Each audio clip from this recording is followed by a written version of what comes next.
Thank you, sir.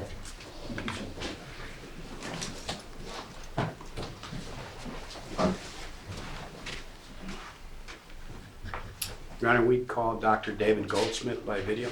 He's approximately 15 minutes long. Okay. Do you solemnly swear the testimony you're about to give in this deposition will be the truth, the whole truth, and nothing but the truth to help you God? Yes, I do. Thank you. All right. Could you, to start off, could you tell me a little bit about your educational background? Yes, I have an undergraduate degree in sociology from Antioch College, and I have a master's and a PhD in epidemiology from the University of North Carolina at Chapel Hill. I got my PhD in 1982. Can you explain what epidemiology is? I'm happy to do so. Epidemiology is the scientific study of the risks or causes of diseases in groups of people. And that's recognized as a science. Yes, it is. Excluding real water, have you studied contamination in drinking water, of other drinking water before? I have indeed, yes. Can you give some common examples perhaps? Yes, some years ago in my time when I was in California, I was involved in evaluating asbestos contamination in drinking water in several surface sources. And I have studied the risk of contaminated drinking water more or less throughout my career. I'm now collaborating with some attorneys and other experts related to drinking water issues related to health problems of people stationed in Camp Lejeune, North Carolina, and that's also an issue related to contaminated water. When were you retained in this case? I was contacted, I believe, in February of 2022. And you were retained by attorneys for the defendant, correct? That's correct. And the specific defendant would be real water? That's correct.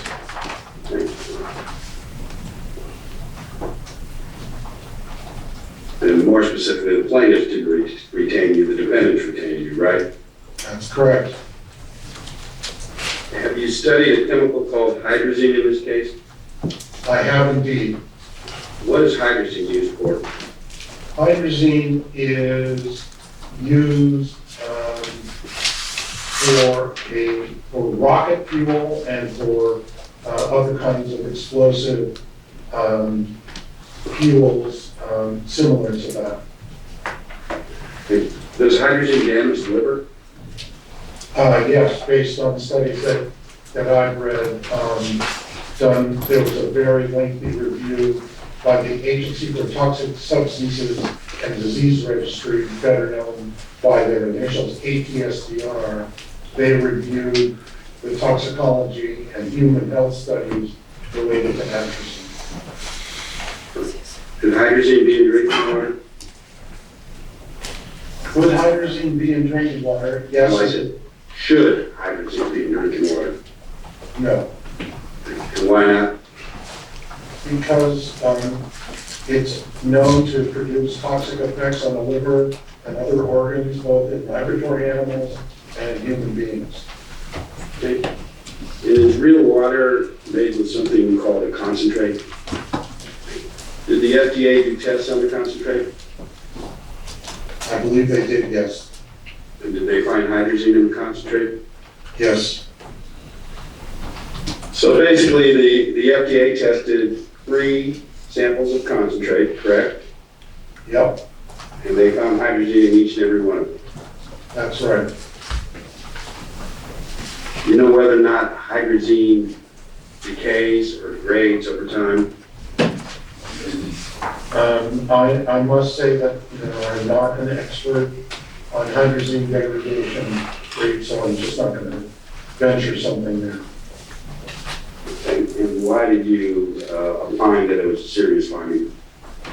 Because there should be absolutely no hydrazine in any drinking water product, any bottled water, any water of any sort. But if you take a look at Exhibit 7, you will see the Eurofins testing. Yes, I see that. Okay. And basically, according to Dr. Dooley, the graph showed that there was hydrazine in every bottle, every one of the 7 bottles. And the Eurofins testing found that there was hydrazine above the reporting level of 0.5 in 5 of the bottles. Is that your understanding? Yeah, when I read Julie's report, what he said was that they found hydrazine in, let me see if I got this right. Samples 1, 3, 4, 5, and 7. And, sorry, did I take that back? That's not correct. No, they found reportable hydrazine in samples 3, 4, 5, 6, and 7, and one of those was barely above the limit of detection. So they found 4 out of 7, 5 out of 7 had concentrations of hydrazine, and one was just barely high enough to get over the limit of detection. So, but this is not, again, this is as opposed to what was reported by the FDA scientists. This laboratory data was for product that was kept for sale. My understanding was that these were 1 liter bottles, and they were not from the concentrate. So you've got hydrazine in the concentrate, and you've got hydrazine detected in from Dooley's report for retail real water products. So that's the distinction from one to the other. Okay. And is it, I think your term was serious finding with regards to the concentrate. Do you think it's also a serious finding that they found in the retail bottles? I do. Why? Because as I said before, hydrazine should never be in bottled water. It should never be in drinking water. It's the kind of contaminant that is a serious concern from a health perspective, and there should be no hydrazine in any of this product. Did you make a causation assessment in your March 24th report? I believe I did. You want to take a look at the last page? Yeah. Which is 8.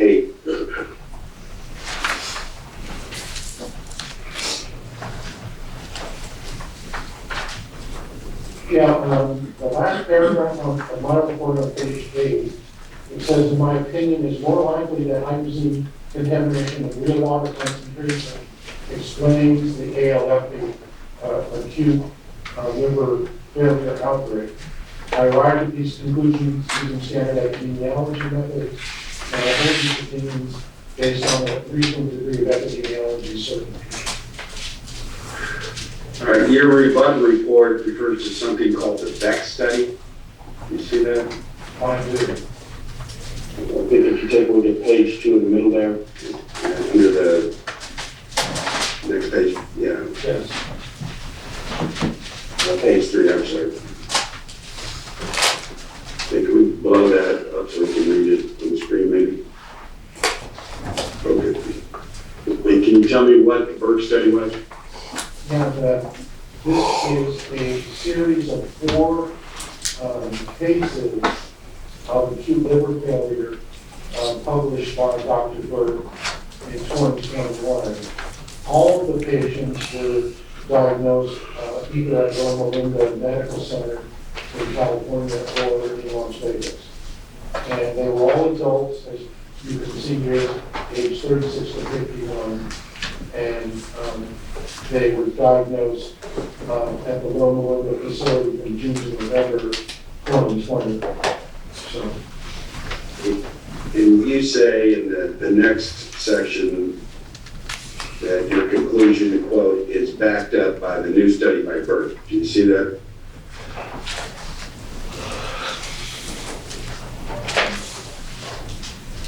Yes, right. I looked at it based on what I read. I couldn't find any evidence that that was the source of the contamination. Okay, so summing up, your opinion is that hydrogen was the cause of this outbreak? Unless there is other evidence that have been detected or evaluated by competent water research authorities, I'm going to have to say that hydrazine does appear to be the source of the liver outbreak, acute liver failure outbreak. And your opinion that hydrogen was the cause of the outbreak is given to a reasonable degree of epidemiological certainty? Yes, that's correct. Do you have any information as you sit here today that would tell us whether those retail bottles with the hydrazine that you just mentioned had hydrazine above the toxicity required? No, I mean, this is what they reported, and they should have had 0. The fact that they had above the limit of detection, at least 4, if not 4, at least 4 out of the 5 positive,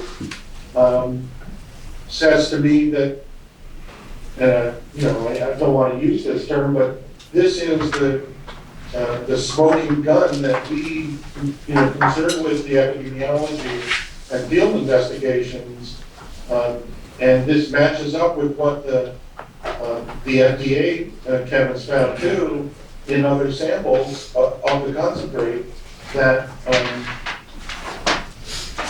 again, notwithstanding that there may be other contaminants that are detected or found, but this does appear to me to make it much more of a company-wide kind of a concern. And it says also to me that the 5-gallon containers appears not to be the only source of the contamination.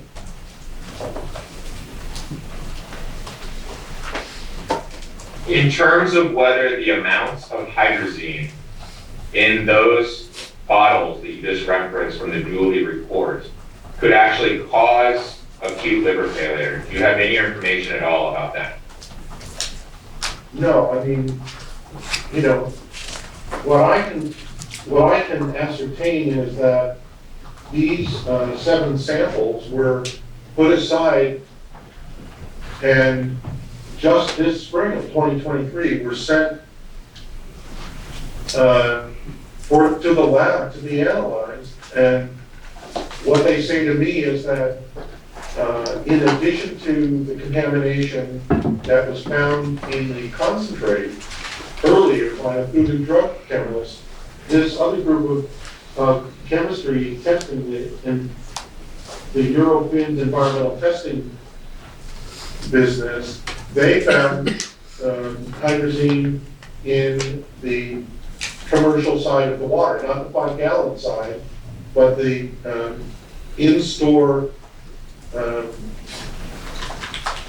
products that were being sold by real water. And this tends to give me a fuller picture, and it suggests clearly to me that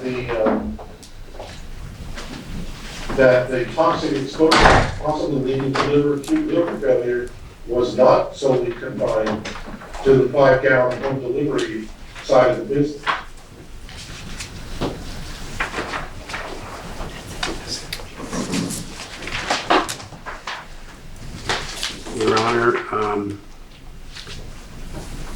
Next, we have Mrs. Dorn's video, which I'm advised is 30 minutes long. And I think the defense has 2 videos, which will probably take about an hour and a half. All right, So I would suggest we play Dorn and then take our afternoon. that makes perfect sense, Mr. Ken.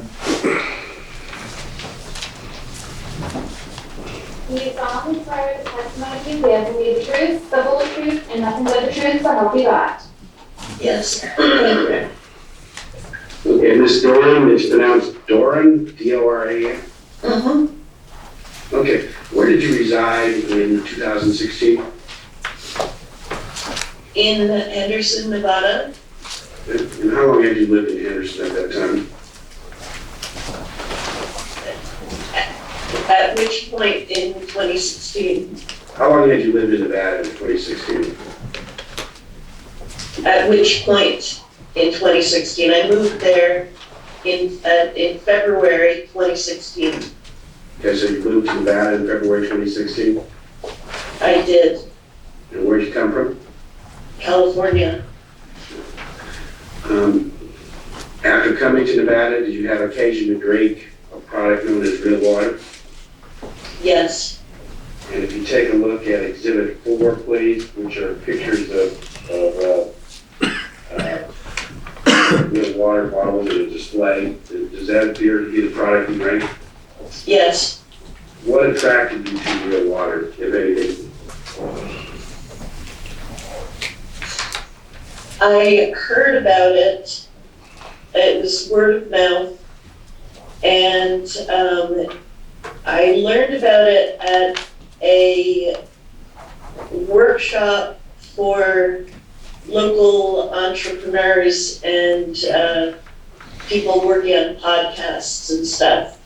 So it was a lot of like-minded people who were looking to strengthen the identity of Las Vegas as a local community and with local businesses and neat things going on locally in Southern Nevada and Las Vegas.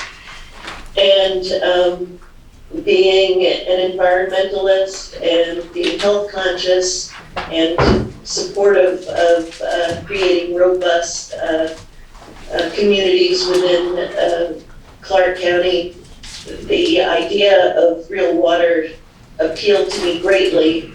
And having been a new person in Nevada, I had discovered how essential it was to stay hydrated, which is like nowhere I've ever lived before. So the combination of there being this new product from a green, interesting, young, health-minded company was extremely appealing to me. So I was all in. And approximately when was that? I don't remember exactly. It would have been sometime after you came to Las Vegas in February 2016. Yeah, it would have been probably in November or December of 2016. And so you purchased some real water? I did. And where did you buy it? I don't recall. Was it the retail bottles such as we see in the pictures here on Exhibit 4? That you purchased? I'm looking for Exhibit 4. Here it is. Yes. Yeah. And by retail bottles, I'm trying to distinguish between 5-gallon jugs that was used for home delivery. Did you ever get home delivered? I did not. Okay, so it was all retail bottles, correct? Yep. Mm-hmm. Okay. And how much of it were you drinking, if you remember? I'm really sorry. I don't know. Again, it was a really long time ago. Yeah. Did real water become your exclusive water product? No. It was, for a time, I was buying more real water than any other water. And then when I started to have unpleasant experiences with it. I stopped and then I started again. I kept wanting to give it a try, so it was not exclusive, but it was a favorite go-to, we can say, during time. And did there come a time that you got sick after drinking real water? Yes. Approximately when was that?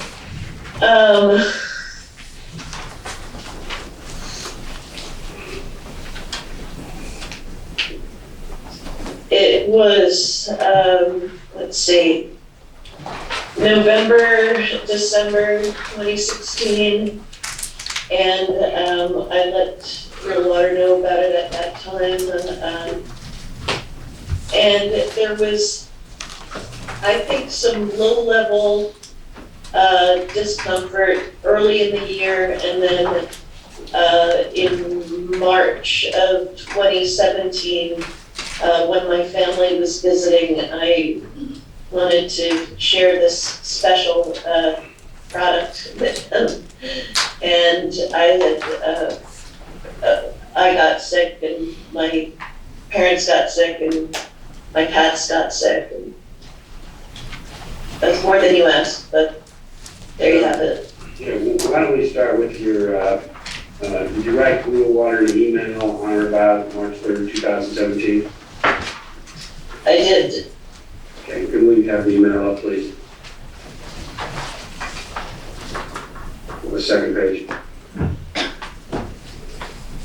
Can you read that, Mrs. Doran? Ms. Doran, Oh, Ms. Doran, okay, sorry. are you asking me to read it, or asking me, am I physically able to see it? Are you physically able to see it? I can see it. Is this the email you wrote to Real Water on or about March 3rd, 2017? Yes, Now, in the email, you titled it, quote, "Whole family sick from your water, including 87-year-old parents," unquote. Did I read that right? mm-hmm, Yes? yes. Did your parents live with you at this time? No, they were visiting. Where did they live at? They live in New Hampshire. Okay. So they were just visiting for a couple weeks, couple days, what? I think it was 8 or 9 days. And you say your family, your pets, what type of pet would that be? I had 2 pets. And did you get diarrhea? Yes, How about your parents yeah, and the cats? yeah. Did anyone vomit? No, In the email you say, quote, "It creates a burning sour scum," unquote. You see that? mm-hmm, Yes. yes, I see that. And what do you mean by that? What did you mean by that? It felt, and I am just gonna ask you a question. I also did send an email similar to this, mentioning these symptoms in November of 2016, but I presume you're gonna come back to that. So I'll stick with what you've asked me here. It was like a raw burning sensation. It was very unpleasant. Just like from like this sternum all the way down through the various organs, presumably, I don't know, but the feeling is, through the stomach, all the way down to the intestines, just very unpleasant and sick, just felt sick on top of the pain and discomfort of the water. And you sent a first email to Real Water, you said in November 2016? Yes, And that was before your parents got sick. yes, So March was at least the second time you've gotten sick from real water? oh, at least, yeah. Yeah, there were, And any cases, did you vomit or anything? never vomit. Now, the first email, did someone contact you at Real Water after you sent the first email? Sorry, I'm trying to get to my screen. Let's see, I had called and I'm sorry? I was just asking because the second email says, quote, "and never heard from you," unquote. I had called and also emailed. And I'm trying to find the first email. Just a moment.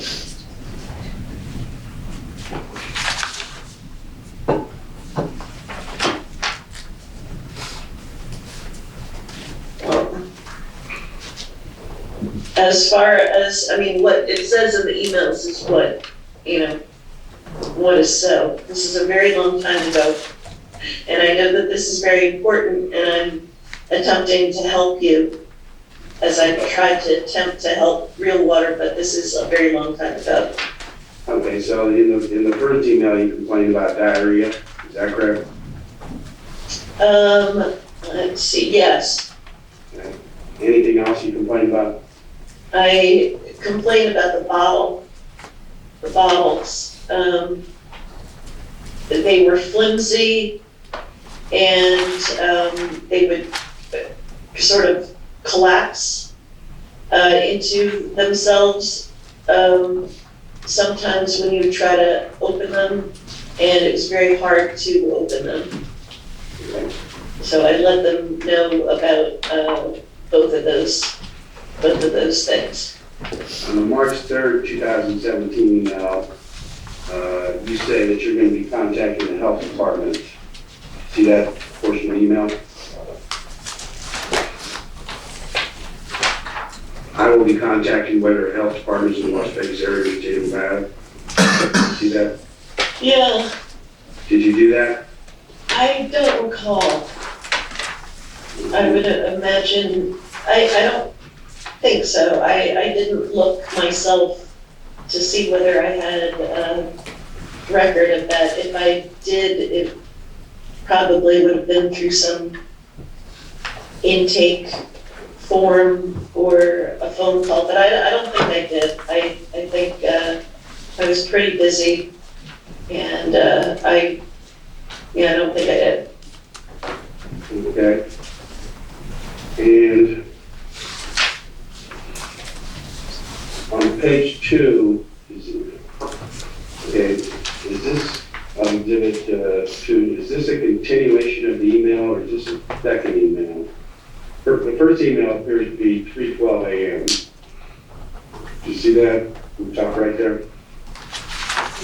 Mm-hmm. And then on the next page, I have an email that said 12:31 a.m.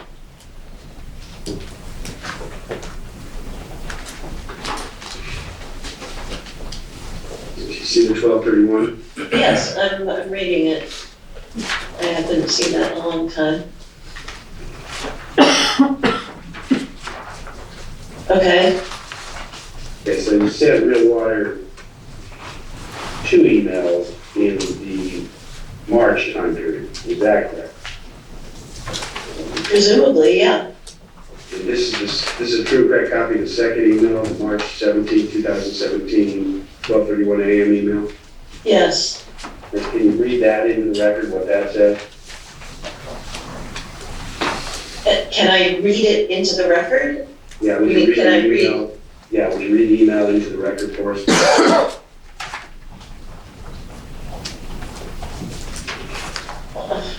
Would you read what the email says so we have it on the record? Well, you have it on the record, it's right there. Well, I'm true. not sure I understand. Okay. Did you say in the email, quote, "Shame on you people, I am contacting any and all agencies that regulate your product," unquote? Did I read that right?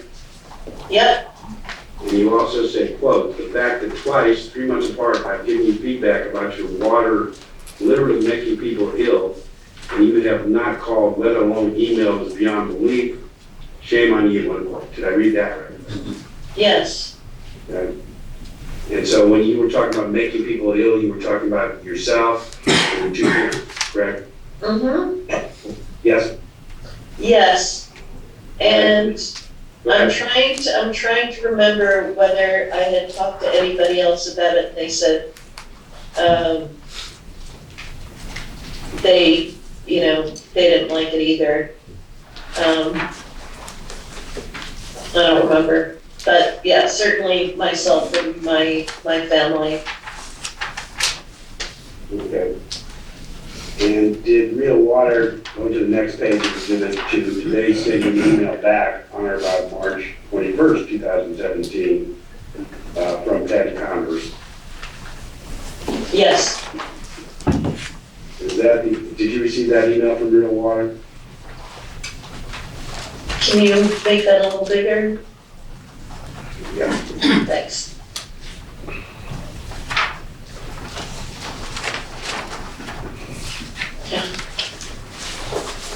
Yeah, yes, I received that. Okay. Did you ever speak to Patty Converse on the phone? I think I did.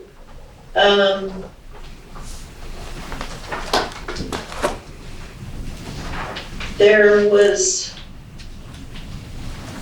I know I left messages, I think, I may, excuse me, I may have spoken with her, but I don't recall.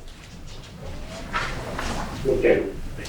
And on the bottom of this, there appears to be yet another email that you sent in response to this one, which is dated March 21st, 2017 at 7:57. Do you see that email? This is from me to Right. Patty Converse, yes, And did you send that email back to Patty Converse? yes, And this email says, quote, "The fact it has happened twice, months apart, and quite profoundly each time with all family members, different family members and pets, tells me something seems not to be right," unquote. Did I read that right? yeah.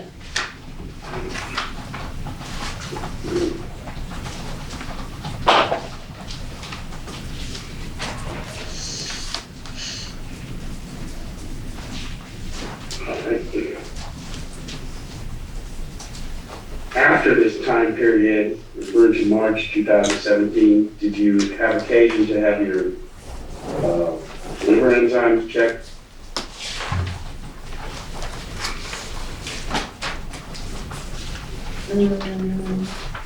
No, Did you have any liver tests that showed elevated readings?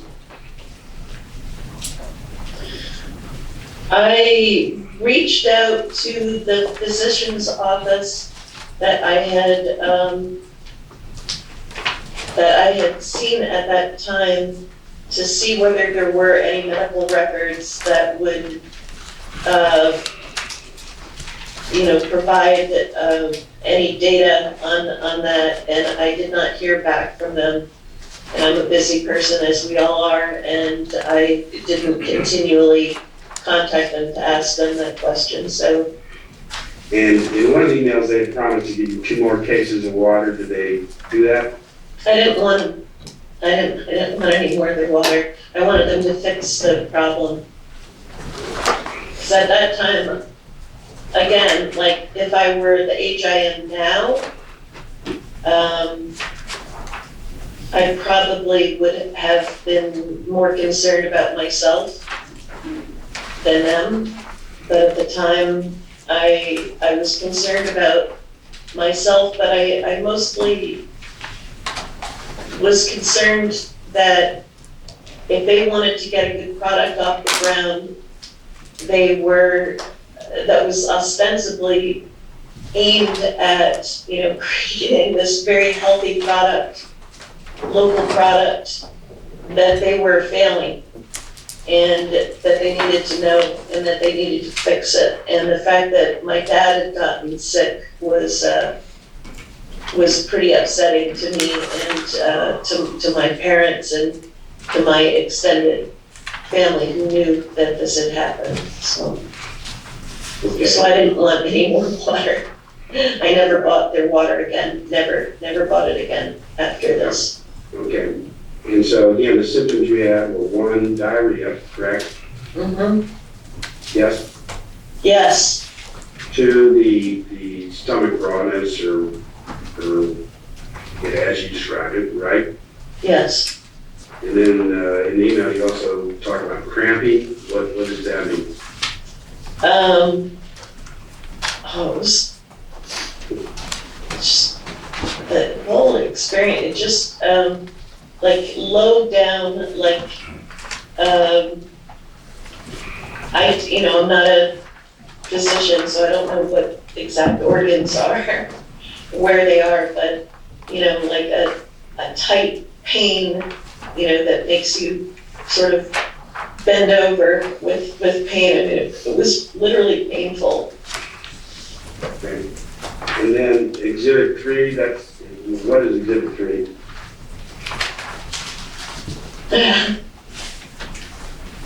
That is my parents and me when they were still healthy and we were still feeling well, This is and they were visiting. before you drank the real water? I think we'd started drinking it, but it wasn't, we weren't, very sick at that point. Just when, people in their 80s come to the desert for the first time, they might, initially feel a little off. And for me too, I, wasn't focusing on, feeling perfect. But these were like the early days of the visit when it wasn't really serious, which it later became. But anyway, you quit drinking real water after this last episode in March 2017. Is that correct? Right, yes. Back when you alleged you were sick due to drinking real water, did you seek any medical treatment? No, Did a medical doctor ever tell you your symptoms were related to the consumption of real water? no, Okay. Do you have any specialized medical training? no. You indicated that you couldn't recall where you bought the retail bottles of real water, is that correct? Correct. At the time that you were purchasing the retail bottles of real water, were you shopping at any kind of Whole Foods? At any time during that period from November 2016 to March 2017, yes. From time to time.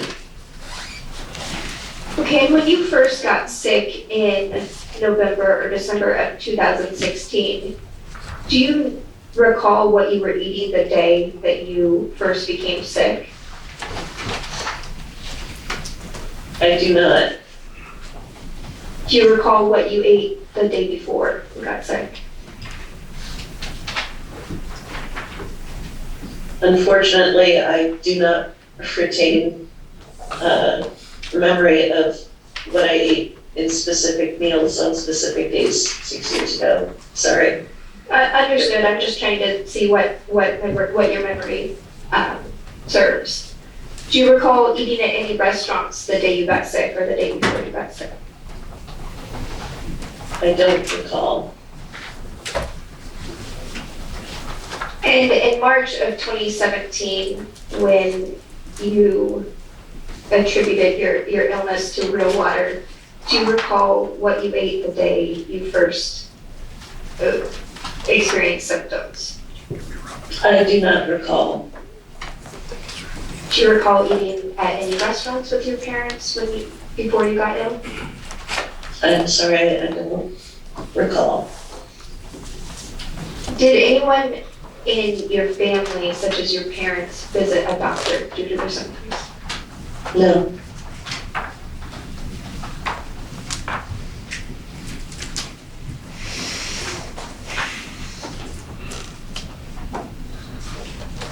In your March 3rd, 2017 email, you mentioned that hard water had given you diarrhea your whole life. Mm-hmm. Yes. When did you first experience diarrhea that you attribute to hard water?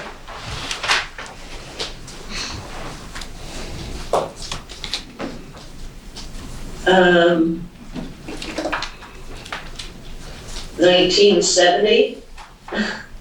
Okay. Did you drink tap water when you first moved to Las Vegas? No. Not intentionally. I intentionally avoided it.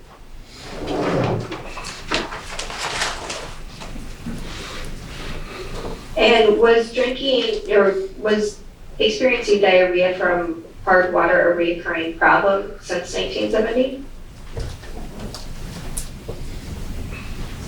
Not when I lived in Las Vegas, because I only drank bottled water. And prior to that, I had lived in California, which doesn't have hard water. And before that, I lived in Portland, Maine, which their water's fine also. So anything that I had experienced was extremely intermittent. And I did not keep a journal of that sort of thing. But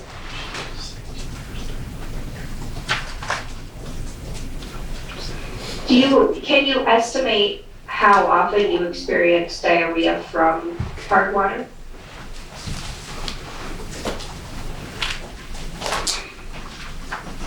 I'm thinking.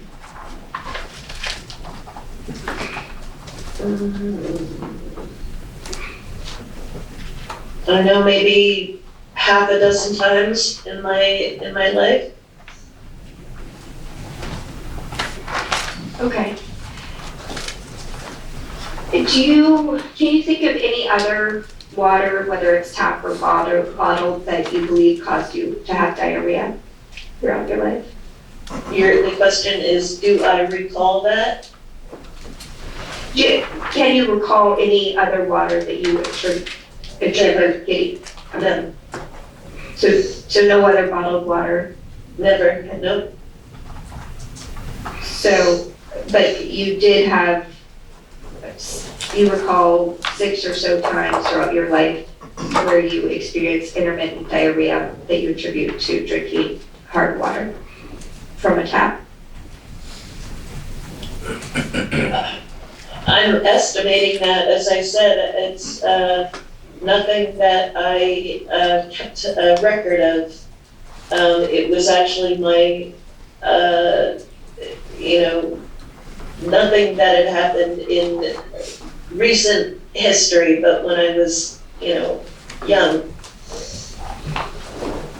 Did you ever make any inquiries at Whole Foods regarding your water?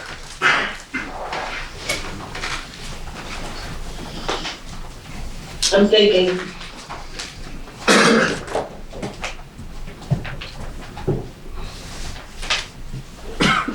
I may have asked them if they carried it or if they were going to be carrying it. It was the Green Valley Whole Foods that I went to, by the way.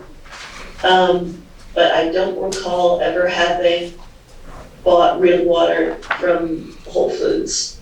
So you say you indicated you may have asked them, so is it fair to say that you're not certain whether you inquired at Whole Foods about real water?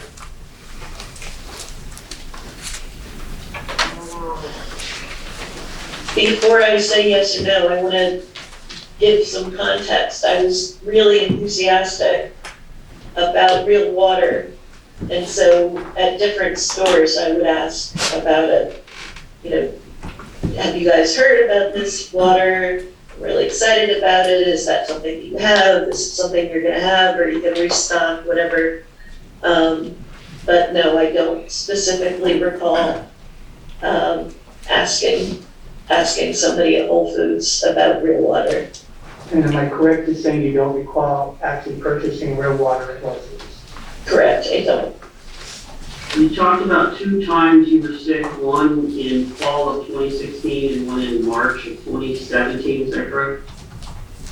Yeah, I would say that it was fall, winter 2016, and then, spring of 2017.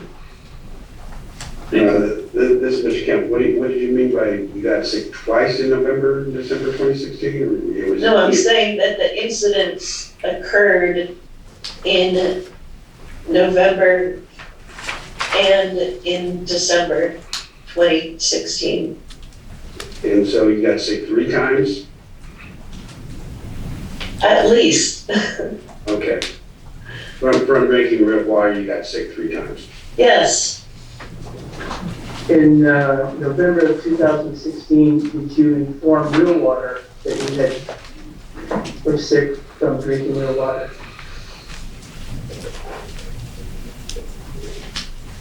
Just a minute. May I ask what you're looking at? I am looking at my emails. Yes, well, let's see. I let them know about the problem with the bottles in November. And then I followed up and I let them know that the water was making me sick. Okay, During that email, did you inform Real Water that you had been sick from drinking real water? yes, this is what it said. Hi, I've been having major trouble removing cap from the large water bottles, but more problematic is my pets and I have been getting diarrhea from your water. It never happened with the smaller bottles. It is giving me a burning, sour feeling in my gut, and as said, diarrhea.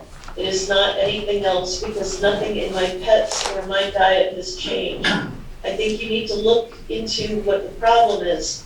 I will stop buying your water in the meantime.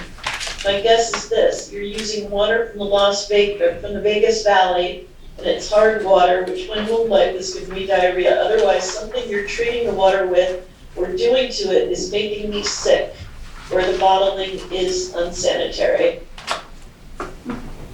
I just want to say, I have nothing to gain from any of this. I want this to be on the record. I'm not benefiting in any way. This is taking time out of my work day, to try to help with this, but I don't have any agenda. I wanted this company to do well. I was trying to give them a heads up as a healthy person who was suddenly getting these symptoms, that they might want to be a little bit more careful about what they were doing. So I don't, this is a long time ago in the course of my life, and I'm just doing what I was supposed to do. But I don't have an agenda.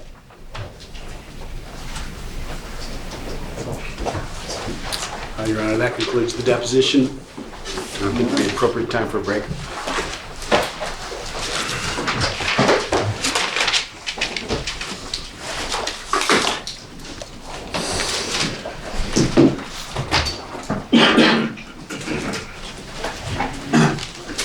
All right, ladies and gentlemen, we're going to take our break. Remember, you're admonished not to converse amongst yourselves or with anyone else. Or any subject connected to this trial, or read, watch, or listen to the report or comment on this trial by any persons connected to this case, or by any medium of information, including publications, newspaper, television, radio, remember the social media prohibition. And last but not least, from that form, express any opinion on any subject matter connected to the trial. It's going to be. We'll take 15. 15, Your Honor. All rise for the departure of jury.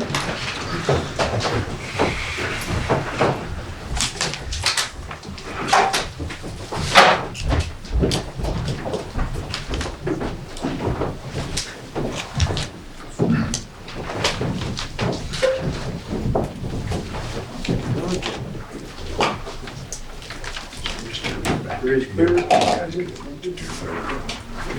we do? All right, just a quick question. As far as the defense videos, are any of those videos being proffered, videos that there are objections to? We've gotten everything in play. All right. I just wanted to know if there's something I needed to do before that time. No, we're all worked out, yeah. Okay, thank you. Is it Bush's 45, right? I have Bush at 45 and Mendocino at 30. Is it asphalt? I'm like 90%. All right, do the parties stipulate to the presence of the jury? Yes, Your Honor. Yes, sir. All right, Your Honor, just for the record, we are not resting. We still have 2 witnesses to call, but we're going to let the defense present part of their case out of order. all right. And ladies and gentlemen, what that means is the defense is going to present some of their witnesses, but the plaintiff is not completed with their case in chief yet. They have more witnesses to call. Perfect. All right. Defense will call Michael Bush by video, Your Honor. Okay, thank you, sir.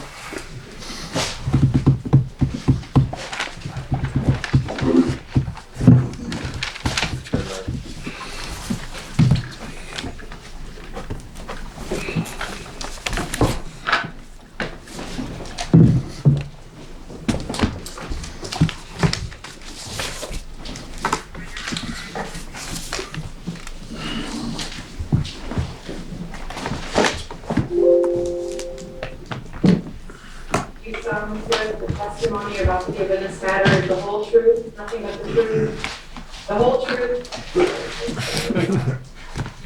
You solemnly swear that the testimony in this matter is the whole truth and nothing but the truth, so help you God. Yes, I do. Okay. Can you tell me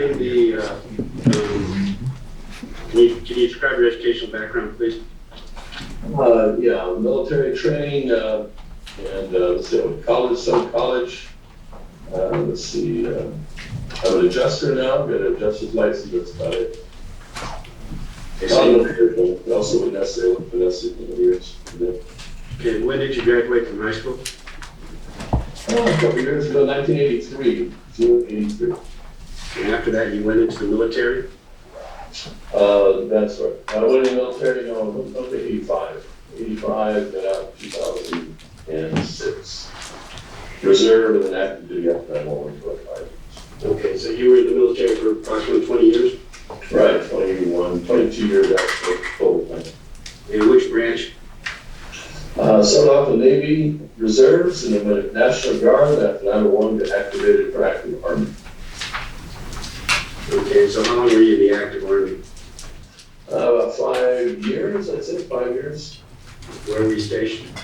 I was in Stockton, California and Sacramento, California for force protection up in LA. And did you have any particular thing you were trained for? Let's see, I was a staff sergeant. I had a group of people out there, the security forces, that's it. So you were basically security? Right, security. And Navy, I was a draftsman. Seabees, actually, Seabees in here. And that's spelled S-E-A-D-E-E-S? Right, that's correct, in the Navy, yes. And after you left the military in 2006, what did you do? Well, I was working for Nestle up to that since 88. I worked for Nestle from 88 all the way till 2014. So I left Nestle to let me go right back to work. And I was production supervisor for Nestle evaporated milk plant in Nestle, California at that time. I had been distribution center supervisor before that. I went back there to Nestle in Nestle, California. Worked out for 6 months and I was promoted into a SAP implementation team for Nestle Foods USA and did that. And then I went to Nestle Water Company. I did that for about 6 months. They were in the middle of SAP implementation. I had some trouble. Helped them out with that. Myself and like 14 people around the country. And then went to Nestle Purina in St. Louis, Missouri. Did that, and then was commuting every week back and forth to St. Louis, California. So I ended up moving back to California and worked for Dryer's Ice Cream in Bakersfield, California. I was a pre-manufacturing supervisor. Then I got hired on with Johnson Diversity Chemical Company doing sales and sales rep throughout California, from Bakersfield up to the border of Oregon, California. I did that until Sealed Air Corporation bought us. They bought the diversity end of the California division.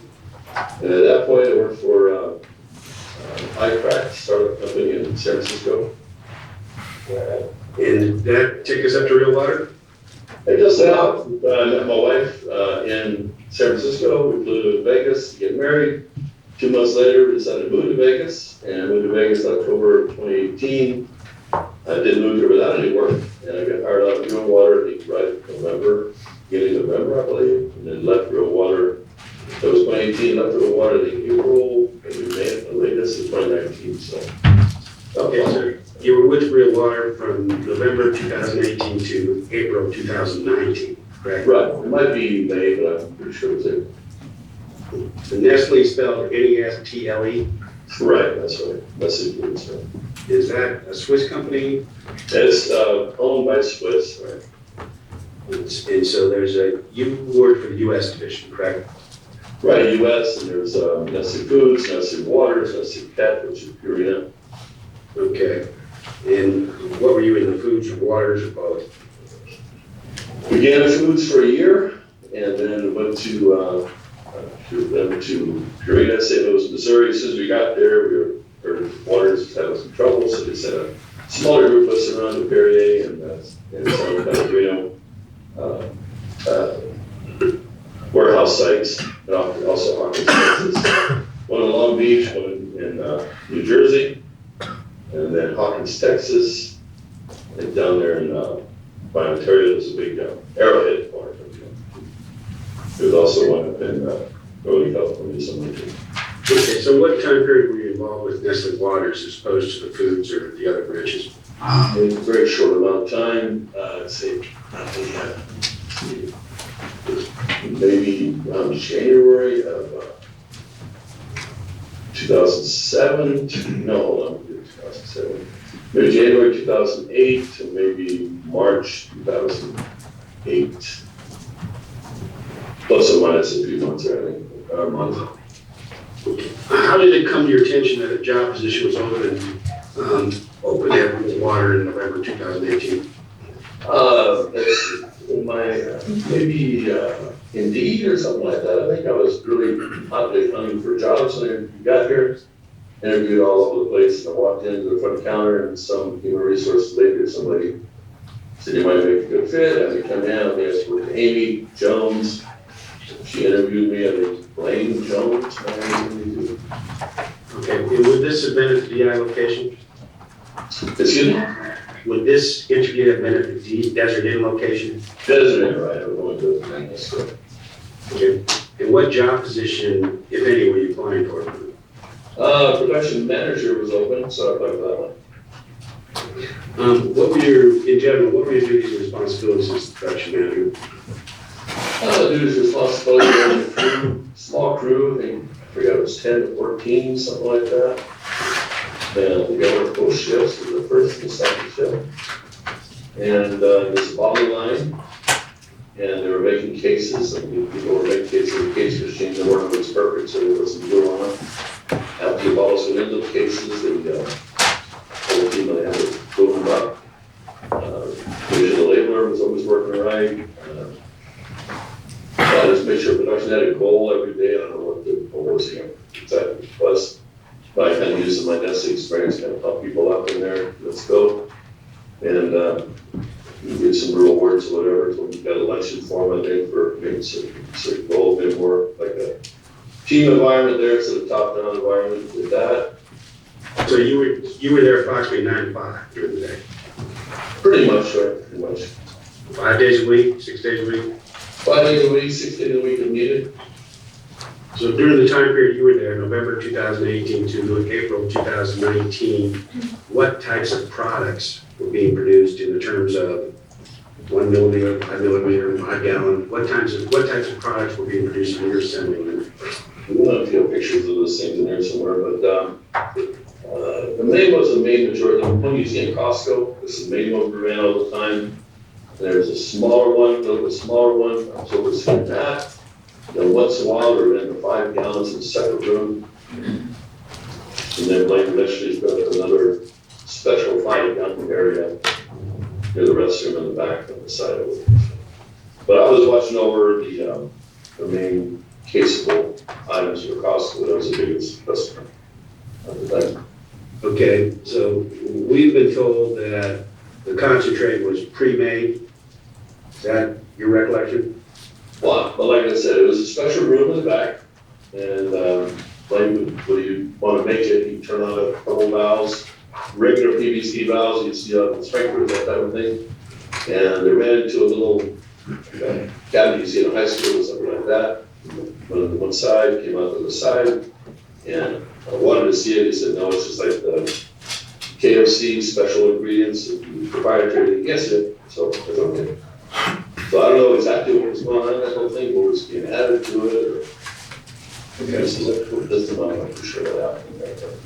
So you were not involved in the concentrate mixing process, correct? Absolutely. Okay, but other than Blaine Jones, no one else made the concentrate? No, it was his baby there. Prior to working on the real water production line, did you ever work on food or water production? Oh, yes, for sure. And that's the evaporative milk plant, with that. I oversaw the whole operation there from start to finish. They bought around 21 trucks a day of raw milk with their homogenizer, evaporators, sterilizer, they get canned, and they get from the sterilizer that goes up and it gets onto a bi-directional machine, and then it gets labeled, boxed, and shipped. I'm still watching all over. There was a whole quality control team, lab team that did the testing of it. Okay, and that was a Nestle milk plant, correct? The only Nestle evaporative milk plant you ever make that, probably buy it up. And other than the Nestle milk plant, have you ever worked on any food or water plant line other before coming to real water? Oh. Reaching back there. No, never worked on a line. Hold on a second, hold on. Let's see, Dryer's ice cream. Didn't we manufacture, we had the largest ice cream plant in the world, everybody was building 35 lines ice cream, skating down, Dryer's on it. Slow churn and stuff, but I was watching over all the food manufacturing for this wall that goes to production. We have to make sure the ingredients, chocolate chips, peanut butter, jelly, strawberries, everything were ready to roll and pumped into these vats, and then we'd be put on the line the next day, that'd be ready to go at 6 a.m. in the morning. Okay, and that Dryer's is spelled D-R-Y-E-R-S? Right, that's right. Dryer's, Nestle, Dryer's ice cream. Right. Now, when you first arrived at Real Water, did they have a quality control director?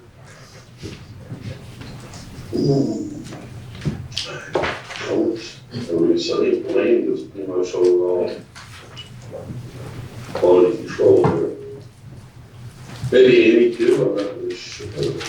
Okay, and you got there in November 2018, correct? That's right. Okay, so according to the Exhibit 18, you got Exhibit 18 there? Should be on page 18, NSF International Bottled Water Plant Audit. Right. Really big deal. Okay, and are you familiar with NSF? Yes. Okay, and were you there that day when an NSF person came on December 6, 2018? Oh, I'm sure it was, yes. We walked around, the whole team there. Okay, and according to the NSF report, if you look at the number 86 on the bottom, there's a document number.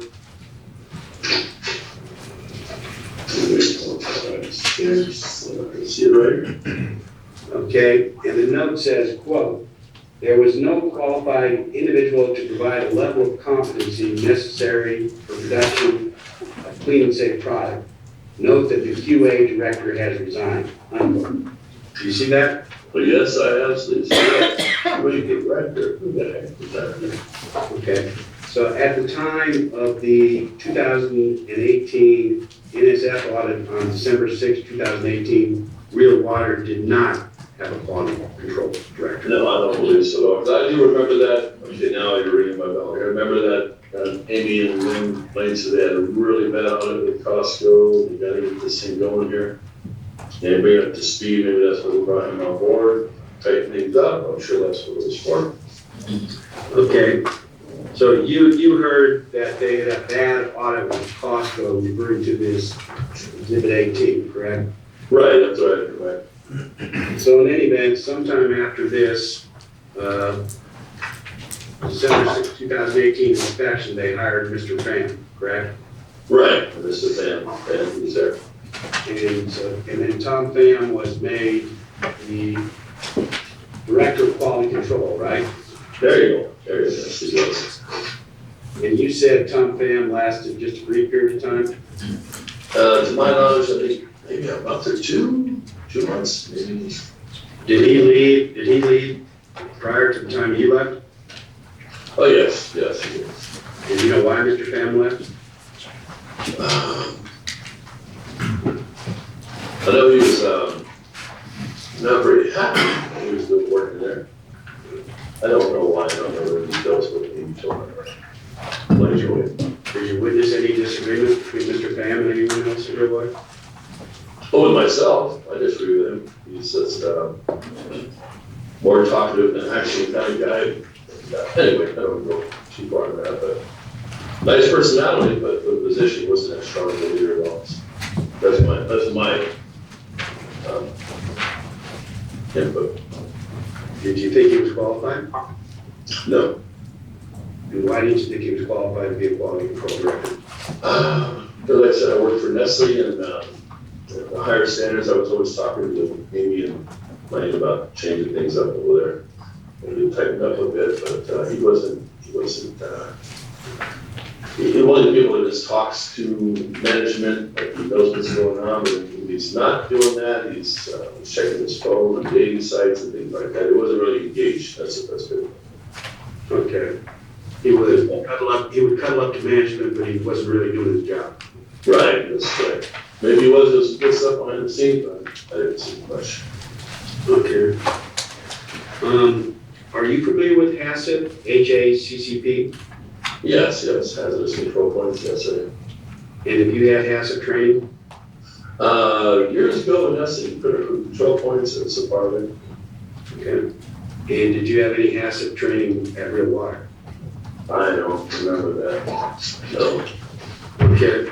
Do you know whether or not Mr. Pham had any HACCP training? No, I don't know. Okay. But in your view, he was not qualified to be a quality control director? Right, and this is based on my experience in the past, I didn't see that in his blood. Did you feel like you knew more about quality control than he did? I felt I did, which wasn't a good gauge, because I never was actually a quality control person in any of my roles before, but I worked with really professional people at Nestle. And I've seen a different level. I'm more engaged, serious. Nestle has a different level of quality control than Real Water had. Yes, I'd say very much so. And on a scale of 1 to 10, would you put Nestle at a 10? 10 plus, yes. I said, well, wait a minute, you said I was quality control. Yes, I was quality control for Carnation when it first began years ago. First got maybe what, it was 1989? Carnation, a milk product? No, that was Carnation, Nestle bought Carnation back in 1942. I worked for Carnation Distribution Center. Not production, this is not production, but, I mean, one time they had a load of cat food come in overseas, and it had actually real tuna, it was manufactured in the same place as Bumblebee, which is too good of a product. I had to go out there and watch 5 or 6 truckloads be dumped to the landfill. I've seen them dump tons of milk just because a little bit off quality smell or something like that. That's super, they're really professional. You don't get anything better from that. And that was Carnation. That was Carnation. I did Nestle bottom, so. So on a scale of 1 to 10, Carnation had a 10 quality control? Oh, 10 plus, yes. That's even as distribution, it wasn't manufactured. And Nestle had a 10 plus in your view. Oh, yes, that would be right. How would you rate the quality control of Real Water when you were there? Let's see. Not too bad. Let's see, maybe 3, 4, maybe. All right. Now, what is your understanding as to what the reporting procedure was at Real Water if a customer indicated they were potentially sick from drinking real water? Boy, that was not even me. That would have been Amy Jones or Blaine Jones or what's the owner, main owner's name? Got his name. Fred Jones, yeah, for those 3 would have worked it out, figured out how to work. Okay, so you didn't get any training on what to do with customer complaints? No, sir, no. Did you become aware of any customer complaints? The only customer complaint type of thing I would hear that we got to that I'd be involved with is the caps weren't screwed on right. It was leaking out of the bottle, something like that, right? Did you drink real water yourself? I did, I drank it. He gave us a couple cases every week or a month, we get a case stayed home. Did you drink it at work, at home, or both? I'm maybe at work, at home. Okay. And when you drank it at work, did you drink it straight off the assembly line? No, I just, no, we get a sealed bottle, for sure. And was there a reason you didn't drink it straight off the assembly line? It was just an open air.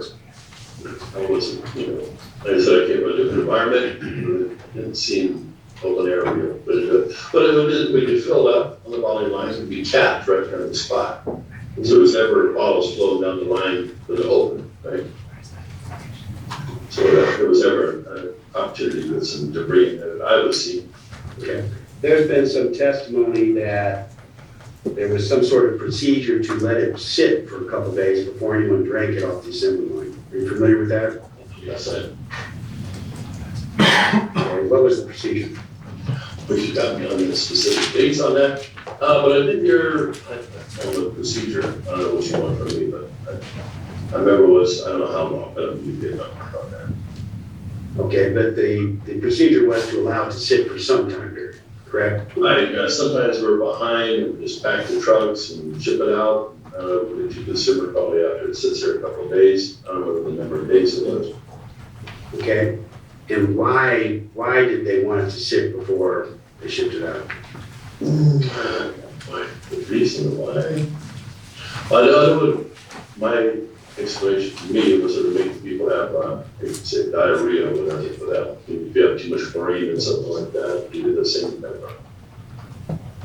So if you drank it right off the assembly line, it could potentially give people diarrhea. Right, there you go, my memory going right. So we didn't drink it off the line, that's the reason why.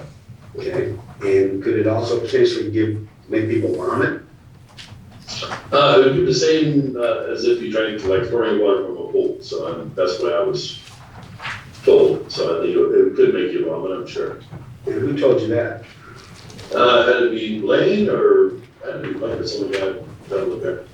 Okay, and did you ever make inquiries to what was in the water that was making people sick and vomiting?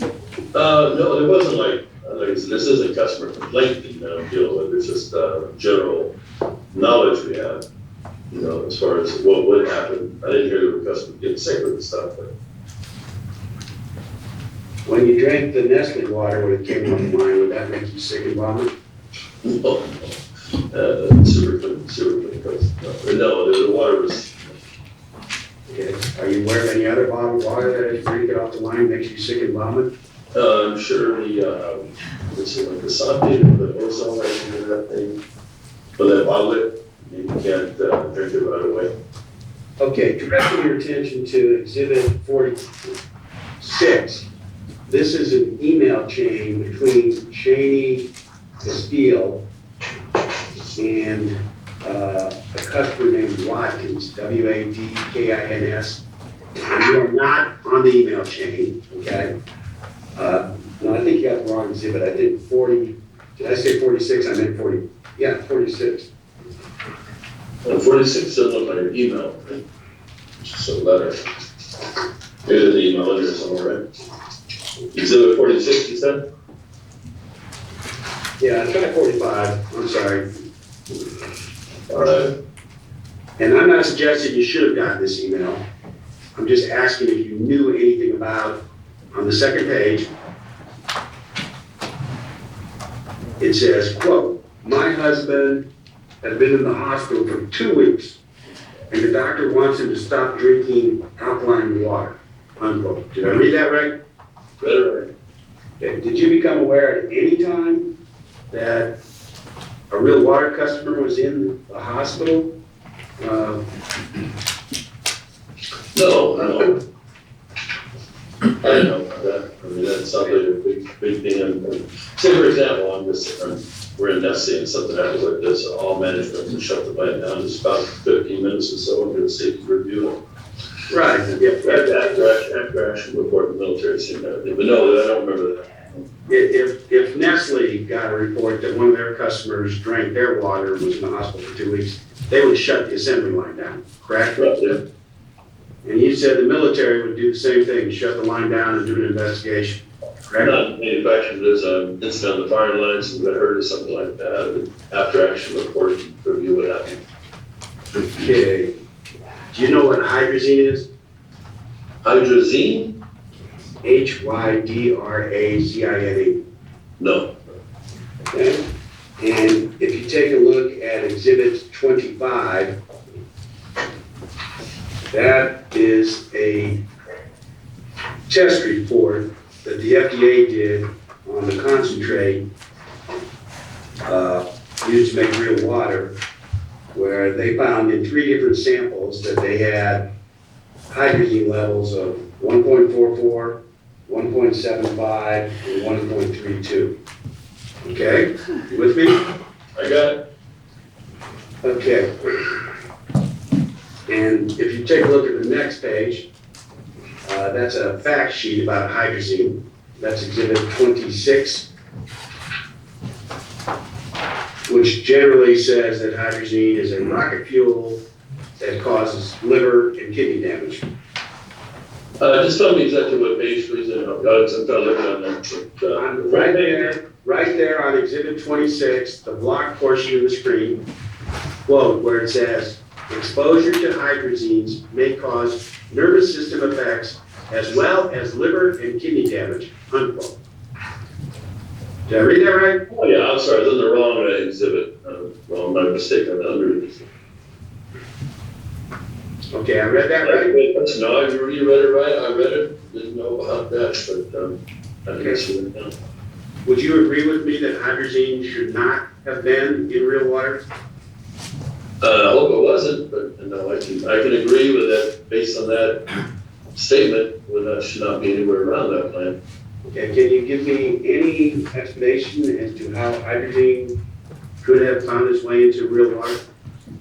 If it was put in real water, all the area I saw was not put in at all. Nobody was pouring anything in there unless it was after shipping overnight, but I don't see that happening. I can imagine in that little locker, in the little not secret, I'm sorry, that's going too far, but in the little room that we did the water concentrate, whatever it was done in that locker, whatever was in that locker, if it was added, I would assume it would be added in that room, if it was added at all. You spoke to Mr. Kemp about your experience at Real Water, and I just want to make sure I have the dates right. So I have that you were the production manager of Real Water from November 2018 to around April 2019, is that accurate? That's right. And then from April to sometime in May 2019, you were the HOD sales manager for the 5-gallon jugs of Real Water? Absolutely not. I was not a sales manager, I was a sales team member. So I'm going to show you now what plaintiffs have marked as Exhibit 20. So I believe it's there in your binder. Exhibit 20? Yep. And I'll also put it up on your screen for you. This is case number Real Water 065740 to 065742. Do you see that in front of you? I see it. And you told Mr. Kemp that this was the general hierarchy of the quality control team while you were there? You're right, that's right. This new plan, I guess he put this together. And Tom, you said refers to Tom Van. Sorry, so. Tom, you said refers to Tom Van. Top Van, right.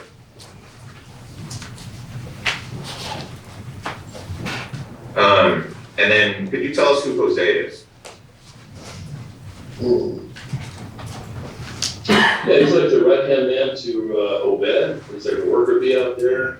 And then he was put bottles in the cases that have a big. Obed took a break or lunch, and they go there, jumping in and do it. Yeah, they're all pretty much the same level. They were Obed, I'd say he was the main person in charge of everything. Right? He said that people looked up to him. In case Obed was out, or whatever reason, the two would jump in.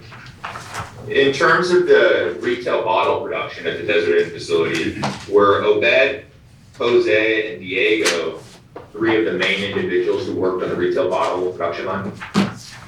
I'd say yes. There was other people that worked there, laborers.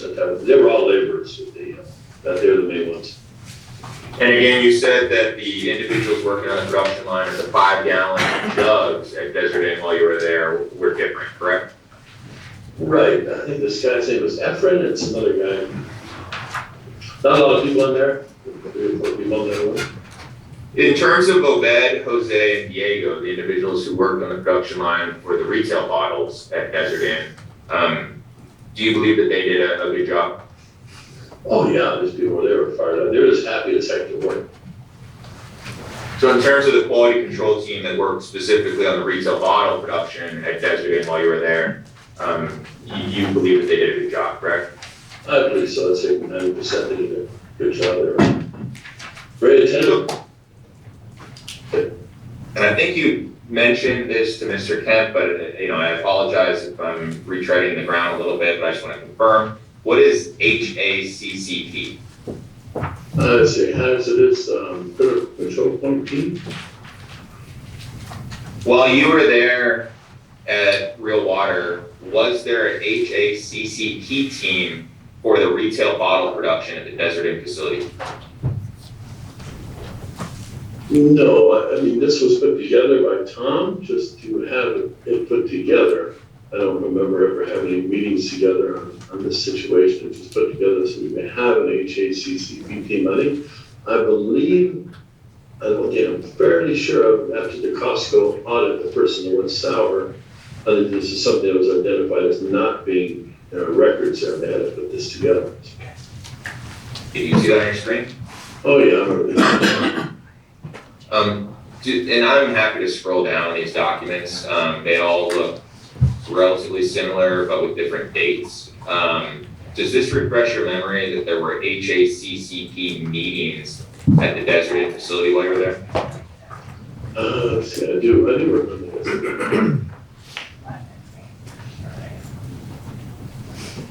Do you recall that you and Mr. Pham participated in HACCP meetings related to the retail bottle production at the facility at that time? It would have been for the whole plan, yes. We didn't narrow it down. I remember on that. Such a small plant, number one, pest control and that type of thing. Map of the plant, that's things that discussing maintenance priority projects. Number 6 here says plant sanitation issue. Do you remember what that was? Oh, boy.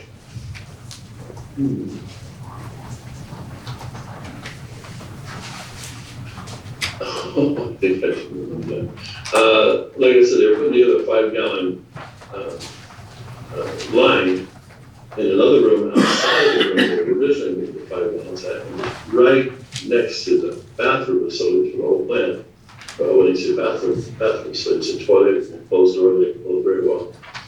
And I was saying the odor from this thing is pretty bad, so that was something we had to work on. And I do remember something to do with increase the sanitation of that by one of the crews, the volunteer, that didn't work out, so I got somebody in this facility come there and make sure that's clean every day. But I didn't like it being there, but. The number 4 entry here says Mike will conduct training on employee GMP personnel. Do you see that? I do see that. What is employee GMP personnel, if you recall? It is worded kind of funky there. Let's see. it's your GMPs, I recall that's like wearing your hairnet, and face mask around, wearing gloves and certain things you do. Goggles, I think goggles is part of that. Does this refer to good manufacturing practices? Having sodas out in the plant, that type of thing. And I apologize, does this refer to good manufacturing practices? Right, yeah, for sure. Like wearing a lab coat, and the person inside the boiler room has to have a lab coat at all times, wearing goggles at all times. And I forgot they wore gloves, and I believe they wore gloves in the boiler room had real stringent, more than the rest of the plant, what they had to do. In terms of your role as production manager at Real Water, did you ensure that the retail bottle production line was following good manufacturing practices while you were in charge? Oh, yeah, that was one of my main things to do there. As far, I didn't speak Spanish, a lot of people just spoke only Spanish, so I worked around that with no problem. you found a way to ensure that they knew the good manufacturing practices for retail bottle production? For sure, like I said, the big point of this is Obed, he spoke Spanish and English, and then you can make something, a new person out there, we get it done. They're a really attentive team out there. They want to keep things rolling. They were doing okay before, but I kind of put a little incentive out there for pizzas or whatever I was doing for them, potlucks, something like that. This is another document produced by Real Water. It is titled at the top, HACCP, document number 04-11-11-05, and then the base number on the first page is Real Water-001821, and it goes to Real Water-001824. Do you see that? That's it. Do you recall receiving an HACCP SOP from Real Water? Oh yeah, let's see, I signed it off there for sure. I do remember walking in the room, this is a special room again, right? And there's a UV light in there that the water had to go through this UV light, kill bacteria. Remember that? Is that your signature? I think you mentioned where it says checked by QA/QC. That's myself, that's me right there. I don't know. Blake Jones, myself, and I think that's Tom Fan, I think, yeah. In terms of this document, it mentions that line 1 is 500 milliliter, 1 liter, and 1.5 liter. This is a document that it's titled, it's from Silver State Analytical Laboratories. It says invoice and it's dated March 5th, 2019. Do you see all that? That's it. And just below it says reported to and it says Mike Bush. Do you see that part? Oh yeah, I remember something about that for sure. Do you recall having a role in periodic testing of Real Water on behalf of the company? Oh yeah, it was Silver State. Silver State would do it, and I get these documents, come in, and they would just give me the document, and I hand it to Amy, I'm sure, or Blaine. This specific document says quarterly NSF as the project name. Do you see that? Project name for it, yeah, see that? Do you know what quarterly NSF is in terms of a project for the testing? No, I'm not set up with the, no, I just told, take this document, they come in, I remember, now I remember, I'm sorry, this is a while ago, I should remember. But I remember this person would come in, and he'd say, I'm taking samples, so I walked through the plant, I'd always walk in the business, and I walked around, and I do remember they took samples from, it's right after the water softener, somewhere in that, they had a little spigot turned on, pulled up some water things to the left, and, yeah, it was in, I think, in metal, probably metal, was talking about back to 80 or something there. Do you recall that there was weekly testing of Real Water bottles that you were involved in? Well, I'm sure.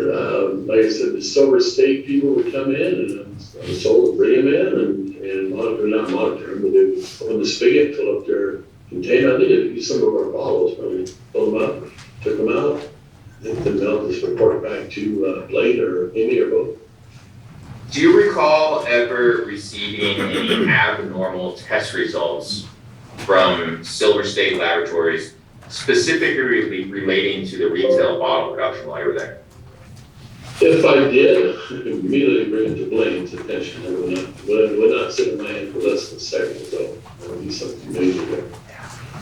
And as you sit here, That's our main thing. as you sit here, do you recall receiving any? No. In terms of hydrazine that Mr. Kemp asked you about, for the retail bottle production specifically, are you aware of any test results for retail real water that found hydrazine in them at any time while you were there? No. I would have Googled it myself. That would have been a red flag for me at least, but no, I'm not aware. No. Just so I understand, while you worked at the Desert Inn Real Water Facility, what was your role with audits, if any? I would just, like a dog and pony show type thing. I'd walk around with Blaine and Amy, I guess, and the auditor.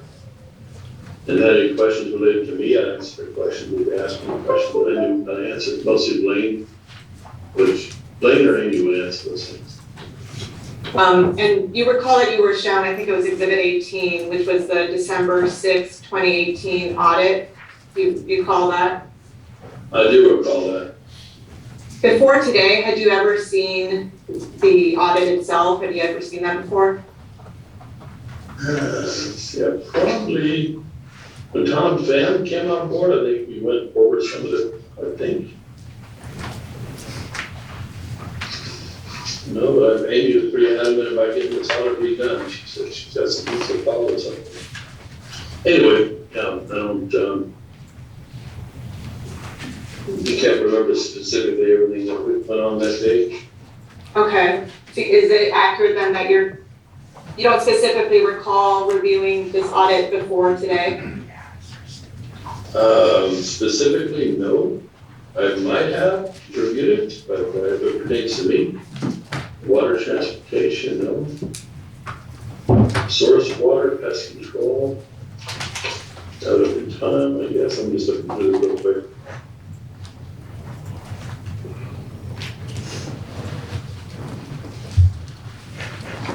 Okay, I do remember this one. It's a big deal here. It's, what's page 6 of 17, not a big deal for you, I'm sure. Number 4, about people wearing earrings and those types of things. There were some guys who put earrings or tongue rings, I don't know what they were wearing. But it was a big push to get these people to remove that stuff. Had some trouble with some employees that wanted to wear them and forget about them. Okay, and are you generally recalling the issue pertaining to the earrings, or is this type of document, which is the audit, the document that documents everything that was done in the audit and the scores, is this type of document something that was that's something that you would have reviewed as part of your job duties? I would not have reviewed specifically. I would have gone over it with Blaine, I'm sure. Okay. I need to resolve, or she would give me a bullet points to knock out. And do you recall seeing any audits other than the one that is Exhibit 18 during your time at Real Water?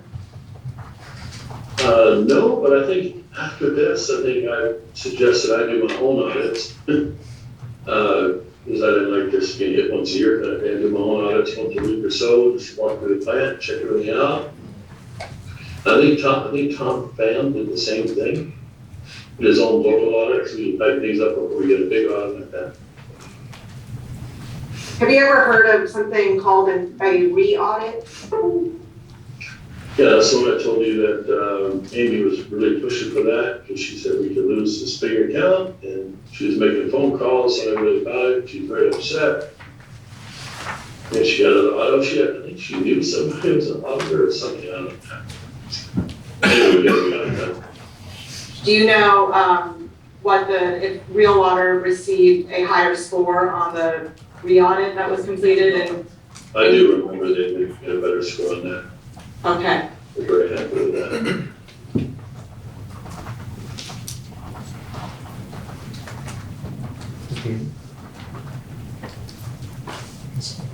That's the end. Yeah.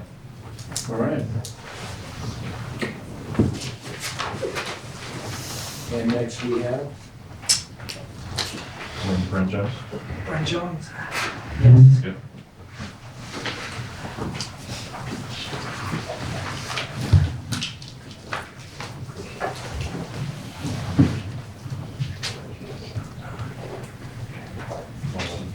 Can I have you raise your right hand? Do you swear or affirm? So formally, defense calls Brian Jones by video. Okay, thank you, sir. Yeah, thanks.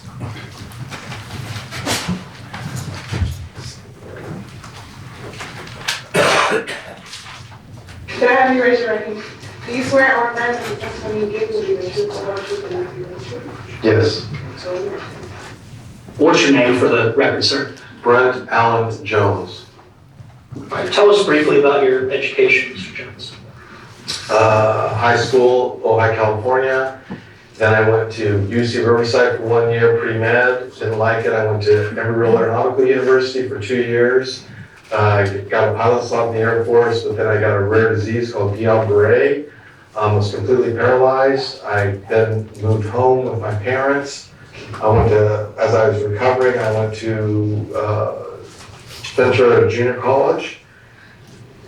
After I could walk again, I went to Cal State Northridge and got my degree, Bachelor of Science degree in Business Administration, double major finance and real estate.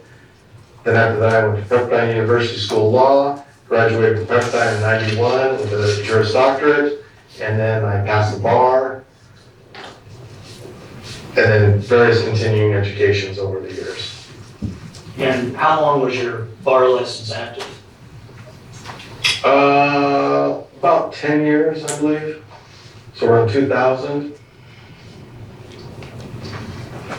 And then just to speed things up, you started working for some startups. The dot-com bust came. Those startups folded. Then what happened? Then I took over Affinity, which was one of the companies that I worked with and helped fund. I bought the minority shareholders out. We produced various natural products. And I decided I wanted to move out of California, so we moved to Nevada in around 2004 with Affinity. Then I was looking for another product that was more breakthrough type product, and that's when we found the what we call the E2 concentrate, or electron energized concentrate. And then we bought a bottling plant and started making the water. Where was that bottling plant? Desert Inn. And when did you start making the water? Was it around 2008 or 2000, somewhere around there? All right, in 2008, was that the primary purpose of Affinity, or was it still making other products? We had multiple products, and then after the water started going, that's when we sold off the other products and started focusing on the water because it was getting very positive feedback and support. And in 2008, you're in the Desert Inn facility, you're making both. Are you making both ready to drink and home and office delivery? No. Tell me about that distinction. There was another plant next, kind of, partially shared the facilities. It was called Silver Spring? Correct. Silver Spring, and they were doing the 5 gallon. We licensed them the right to do the 5 gallons, and they were doing that. And you were providing them the concentrate for it? Correct. Same source water, same concentrate? Correct. Did they have the same Dostal and Lowy 5 gallon fill machine, or were they using different machinery? They had different machines. At some point, Silver Spring stops operating? No, they moved to another facility because they were growing. So they moved out to a facility in Henderson. They started themselves. Then after about a year, the reason why we got into 5 gallons is because they started selling their own brand in competition to our brand, an alkalized water brand, and telling all their customers that theirs was just as good as real water. So that's when we started. The customers were calling us and complaining because it wasn't the same. And since they started doing that, we decided to start making our own 5 gallon water. And when was that, Mr. Jones? I couldn't tell you, but it was probably around 16 or 17. What was your role at Real Water Inc.? President. Did you have any other officer positions? For the Secretary of State, I may have been a secretary or something as well. I'm not certain, but you were a board member? Yes. Okay, Mr. Jones, back on the record, I wanted to take you back to the time period around the recall, March of 2021. And I think earlier, you're in Panama, is that right? Correct. And I think you said you were blindsided by this news. At this time, I don't know if I knew at that point. Obviously, hindsight now as it's developed. We didn't know, I remember at the beginning, didn't know what the issue was whatsoever. The FDA came into the Las Vegas facility initially, and they didn't really roll out a mace, I think, for a week or two. So it was focused on the home office delivery because we did not sell any ready-to-drink out of that facility.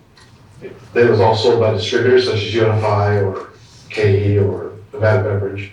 So at the point that this happened, it was believed it was only associated with the home and office delivery.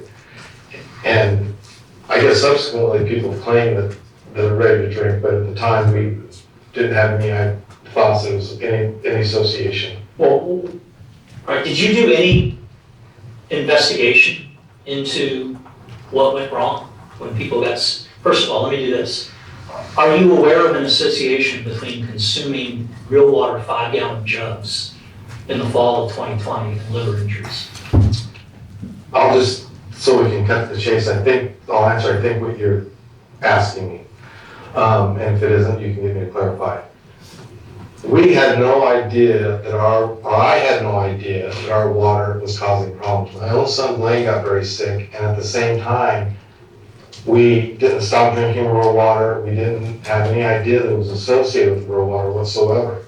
I mean, he got sick himself, and if we would have thought it was raw water, we would have done something. At that time, we didn't because we didn't know there was any association whatsoever with real water.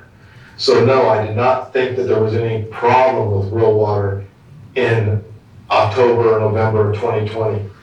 I was completely blindsided when it happened in March. Wow. No. Okay. Are you aware that hydrogen can be used as a type of rocket fuel? I'm not aware of the use for hydrogen. Alright, would you agree with me that hydrogen or potential rocket fuel should not be in a real water product? Yes, I would agree that it should not be in a real water product. Okay. That's it. We have Amy Jones right here. And what's the length on that? Amy Jones is 10 minutes. Perfect. Defense calls Amy Jones, Your Honor. Thank you.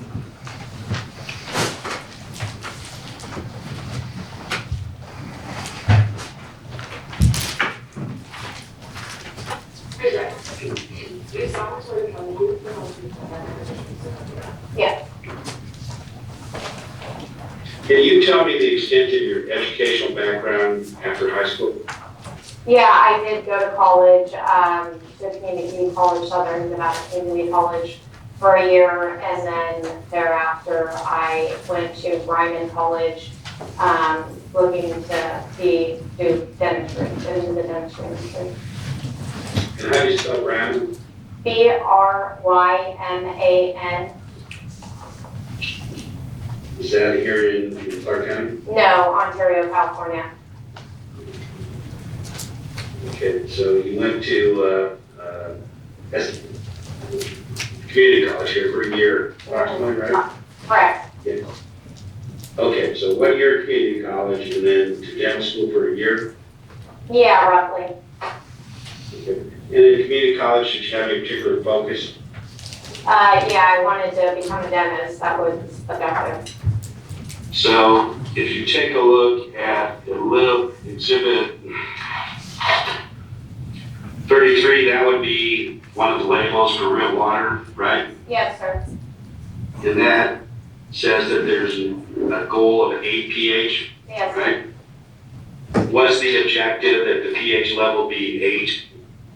The objective was to have it at a higher pH than 7. And we had parameters that we kept it within when we did our testing. Okay. And the testing you're referring to would be what? If you could take a look at exhibit 34, please. Sure. And That's what's called a production log. You see that?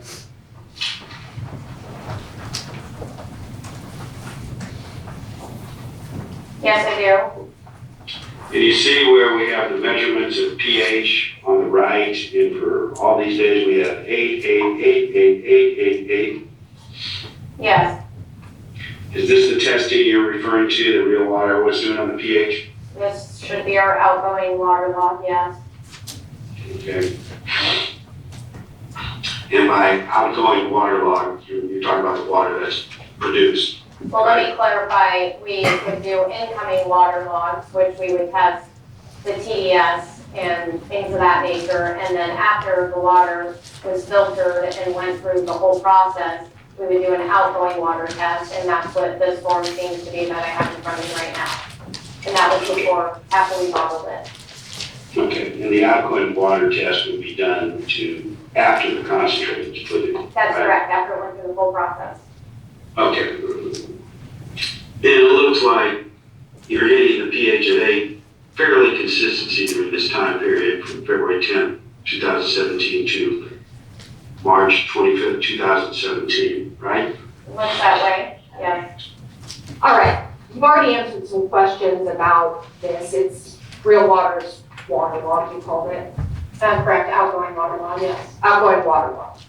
Okay, and you mentioned earlier, you clarified that this is just one of many logs. There are other logs, yes.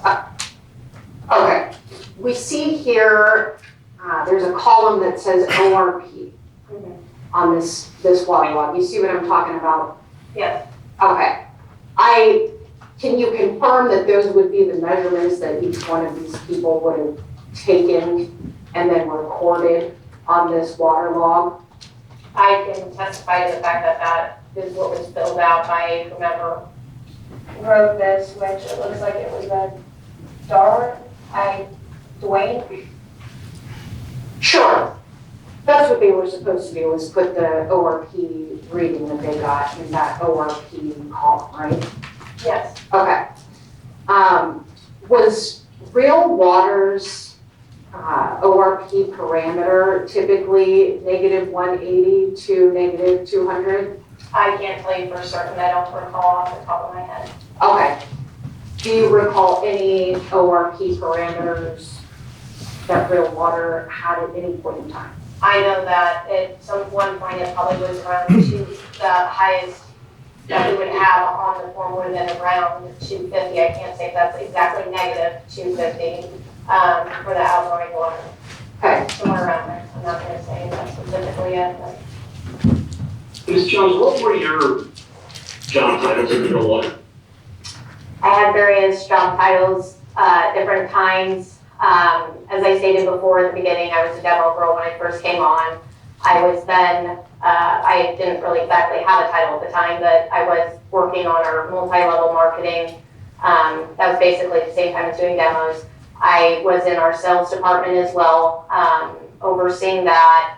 I did work in our production department as well, and human resources. So I'm pretty much every area except for accounting. I think I've seen you at various times Probably, listed as Vice President of Sales and Distribution, yeah, probably, yeah. Vice President of Operations. Director of production, maybe vice president of operations, but for quite a while, I was director of production, so. And Chief Operating Officer as well. That was for a short period of time towards them before Chris Wool took that over. And when you say VP of Sales or Distribution, is that the ready-to-drink product or the 5-gallon product or both? Well, it depends on what time period you're talking about, but if it did say that, that was typically over the Real Water ready to drink that was sold in the stores, yes.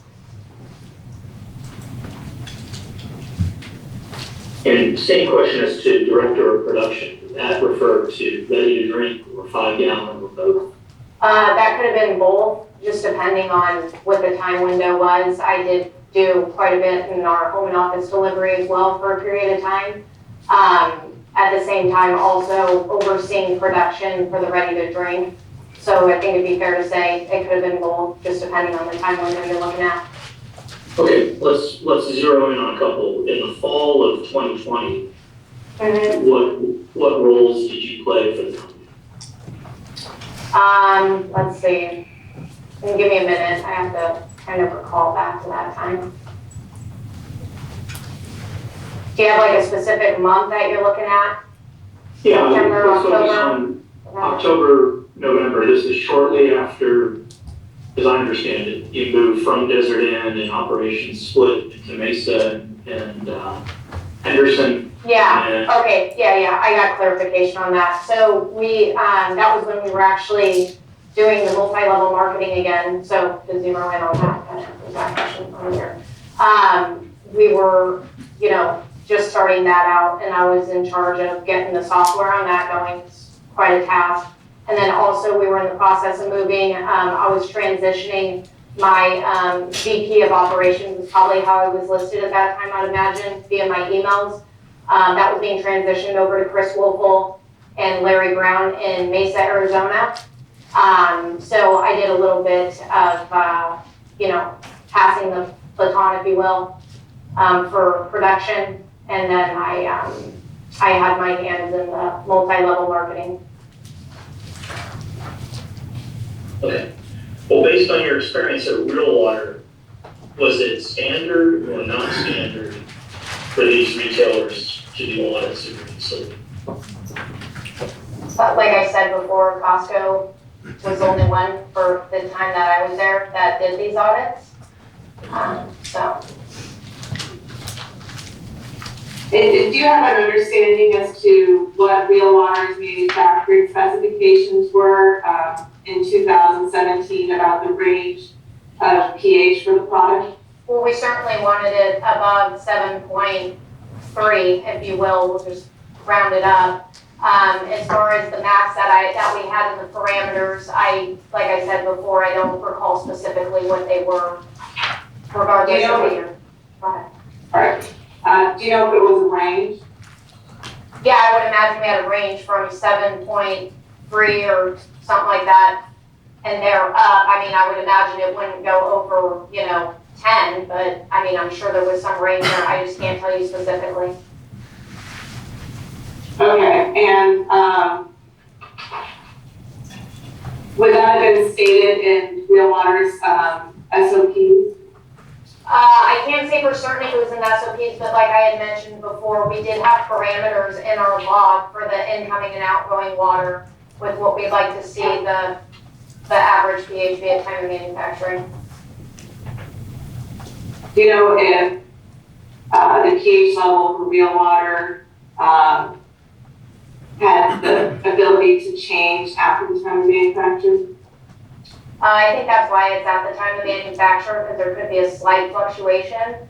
But I have never had any customers inquire about it being at a certain level or what have you. That wasn't what it was referenced to be on the label, personally, so. And while you were at Real Water, do you have any recollection of customers ever complaining about the pH of the product? And not that I can recall, unless you have something specific to show me, I can clarify. And Your Honor, we have one more for today. Okay. Defense calls Diego Medagana. 30. I'm sorry? About 20. 20. 15. Oh, 15, excuse me.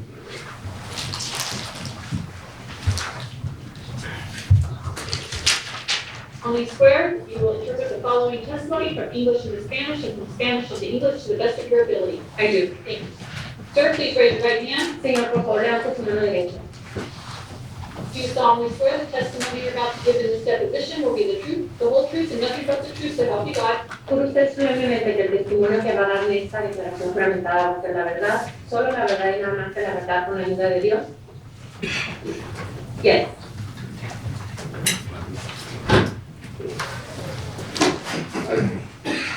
Remember when you started at Real Water? ¿Recuerda cuándo comenzó usted con Water? 2016. It was 2016. And how did it come to your attention that Real Water had a job opening? ¿Y cómo se enteró usted de que Real Water tenía un puesto abierto para empleo? Indeed, or Indeed. Indeed, through Indeed. Did you know anyone at Real Water before you worked there? ¿Usted conocía a alguien en Real Water antes de que comenzara usted a trabajar ahí? No. No. And what was your first job position with Real Water?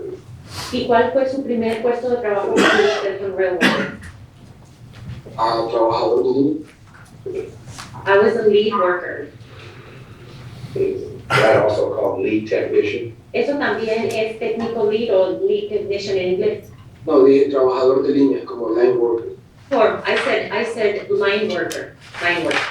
Line worker. And what did the line worker do? ¿Y qué es lo que hace un trabajador de línea?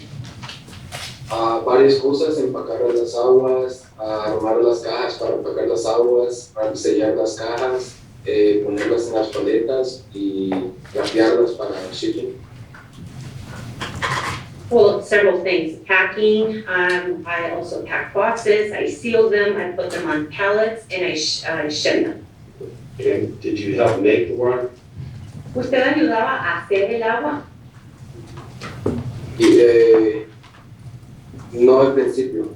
Cuando, Not in the beginning. Not in the beginning. Did there come a time that you helped make the water? ¿Llegó algún momento en el cual usted ayudó a hacer el agua? sí, cuando me convertí en el lead guy del equipo. Yes, when I became the lead guy of the team. And when was that? ¿Y cuándo fue eso? 2017, como un año después. 2017, about a year later. And were they supposed to measure how much, did they take any measurements to make sure the concentrate they added was appropriate? Tomaban medidas para asegurarse de que el concentrado que estaban agregando era adecuado. No, eso ya, cuando ya estaba concentrado, nos lo separaban en los galones y de acuerdo a lo que separaran, ya era lo que poníamos en el tanque de agua. No, when the gallons were, I'm sorry, ¿lo puede repetir por favor de nuevo? Ya los habían chequeado, ya cuando hicieron el concentrado. They had already checked them when they already had the concentrate. They checked the concentrate. Ellos chequean el concentrado. Ya, el concentrado antes de que nos lo dieran a nosotros en los galones para ponerlos en el agua, ya estaba. Before they gave them to us in the gallons so that the water would be put in, they were already in there. You were just making retail bottles as opposed to 5-gallon jugs, is that correct? ¿Me podrías traducir eso, por favor? Y solamente estaban haciéndolo en botellas para vender no al mayoreo, sino al minoreo. Sí, estamos haciendo lo que. Yes, we were making the bottles. A retail box. Los que se venden al minoreo. Sí. Yes. And you were not making the 5-gallon jugs. Y usted no estaba haciendo los contenedores de 5 galones. No, that was another department. We were only making like 500 liters and then giving $5.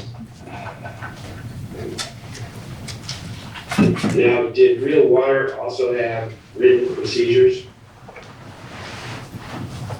Yes. Okay, like, for example, I have as Exhibit 1, a written procedure to define quality control points. Okay, you see that document? Yes. Okay, can you read that?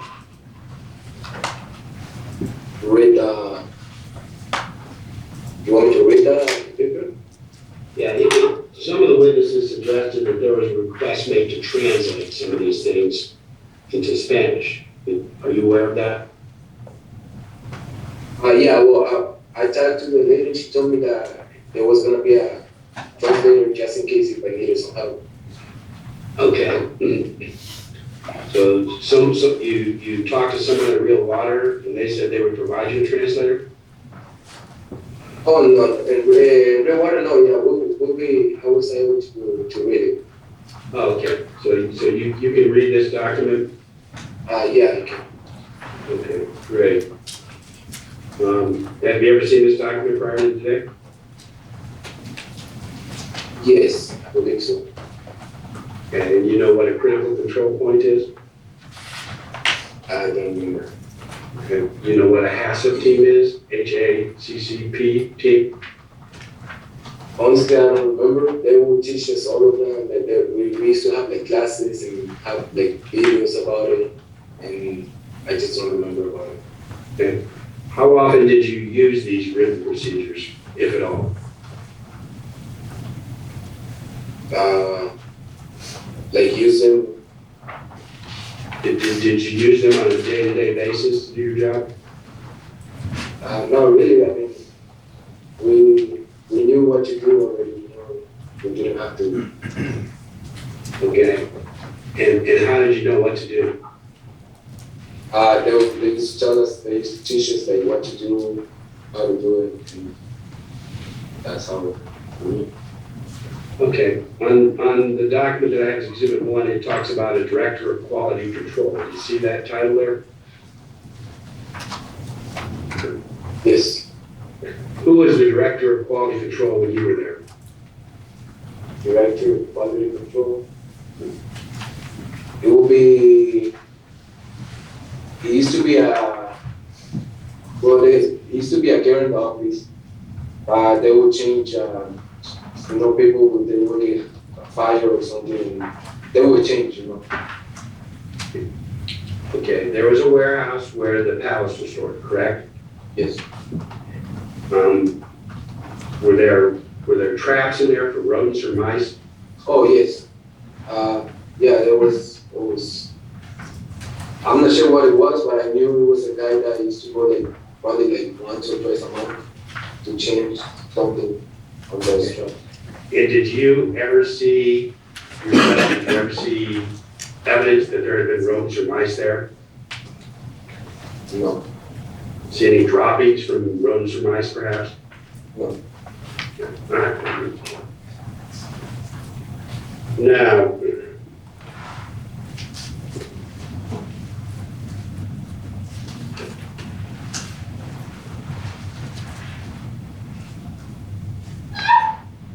were employees required to have work cards or health cards? Yes. Okay. And you had a health card? Yes. Can you describe exactly what your first employment was at Real Water? We may have talked about this earlier, but can you give us some detail about what your first position was at Real Water? Yeah, it was just as a line worker. When you're a line worker, you do anything, any of the jobs that they told you to. Like you could be packing half of the day, you could be packing the water bottles into the bags, or in the other half, you can be sealing the boxes, you do have to. And the other day, you could be working with the boxes, putting them in the pallets, wrapping them. You would do different stuff every day. So is it my understanding that you then began working at Real Water in 2016? Yes. And how long did you work at Real Water? I'm not running 6 years. 6 years? So approximately till about 2022, is that what you're saying? Yeah.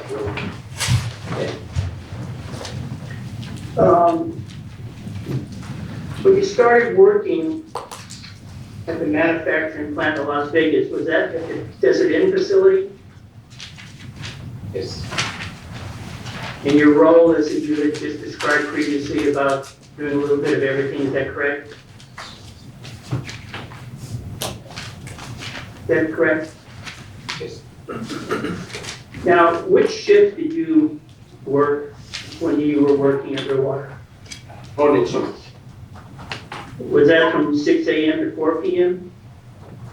Yeah, it will change. Sometimes it will be from 4 a.m. to 3 or 6 a.m.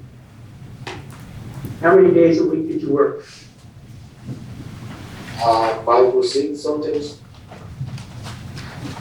Now, did you get training when you began working at Real Water? Yes. And did you feel that your job training was adequate for you to do your job? Yes. When I refer to the term concentrate, which is used to make real water, what is your understanding what concentrate is?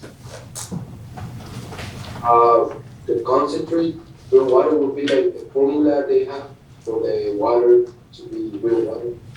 Do you have any knowledge or indication of what that formula may be? I used to, I forgot now.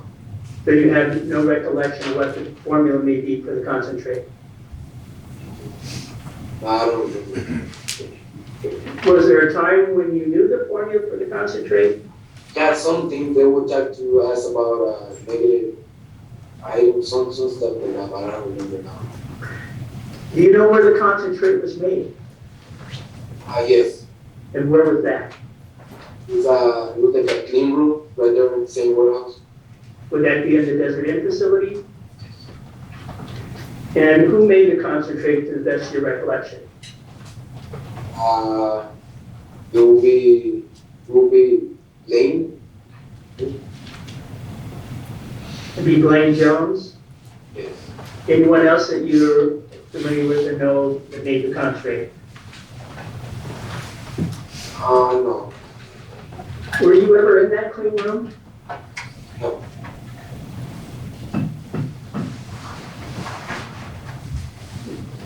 You obtained a food handler safety card, is that correct, sir?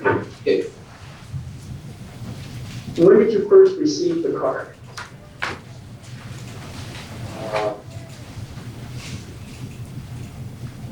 Let me state it this way. After you started working at Real Water, how long after you've been working did you receive the food handler safety card?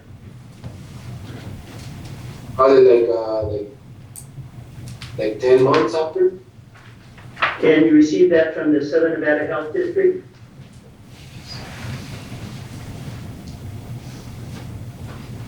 Is that correct? Yes. The best of your recollection?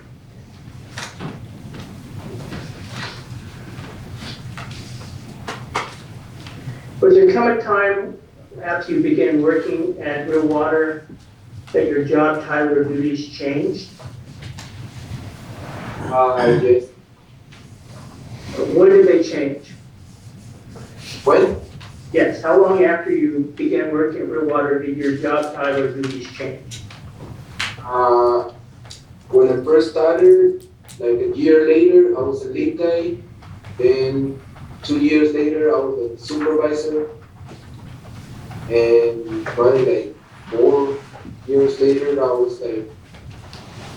changed to make the bottles. I used to run the blower machine that was blow the plastic bottles. And I was an operator at blower. And then probably like a year after, I was a supervisor of the blower. When you were employed at Real Water, did you take your job serious? Yes.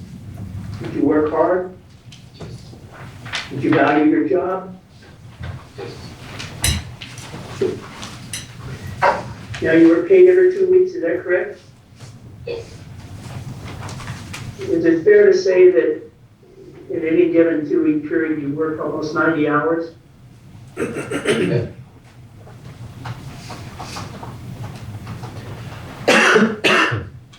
Were you treated well at Real Water?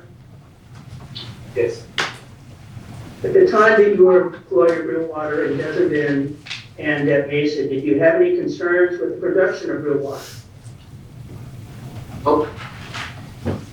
Did you have any concerns while you were working at Real Water that it was not safe to consumers, so those individuals were buying and drinking it? Can you repeat that again? When you were working at Real Water, did you have any concerns that real water was not safe for those people buying it and drinking it? Would you voice your concerns to someone if you had any at the time you were working at real water? Yeah. I mean, That's it, Your Honor.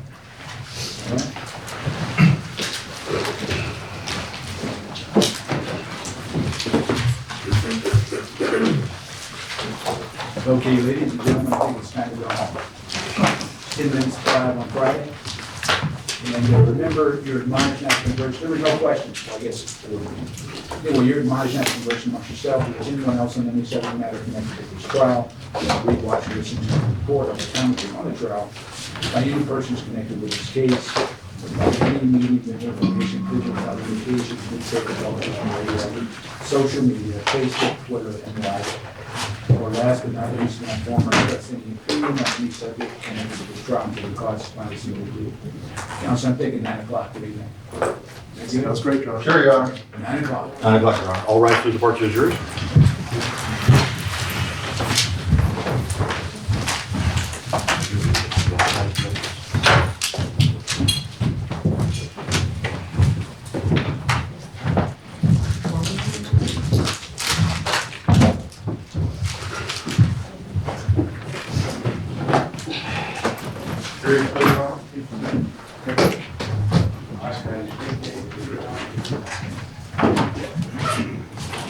Your Honor, new record, 11 witnesses in one day.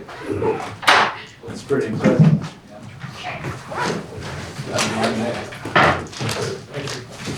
Yeah, 29 in one week. What's the week total right now? It took a while, but we got going.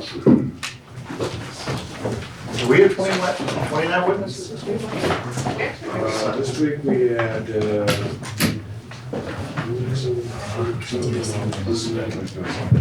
we had 26. 26. See, the record is 29. 28. We go down to the day, 28. Thanks, Judge. Thanks, everybody. So, counsel, Yeah. so the last 3 witnesses, Amy Jones, Brent Jones, and Diego Mendoza, Yes. I have their depositions from plaintiffs, but I don't have them from defense, so I just wanted to, I have to publish, when there's a video deposition, I have to publish the deposition. So I was wondering if you wanted me to publish plaintiff's version, or if defense, you guys wanted to provide your own to me. No, I think plaintiff's version should be fine. Okay. Yeah, whatever, that's easier. Okay. I just wanted to make sure you guys were okay with it before I did it. No, thank you for that. Okay, thank you. So you're working on Saturday, huh?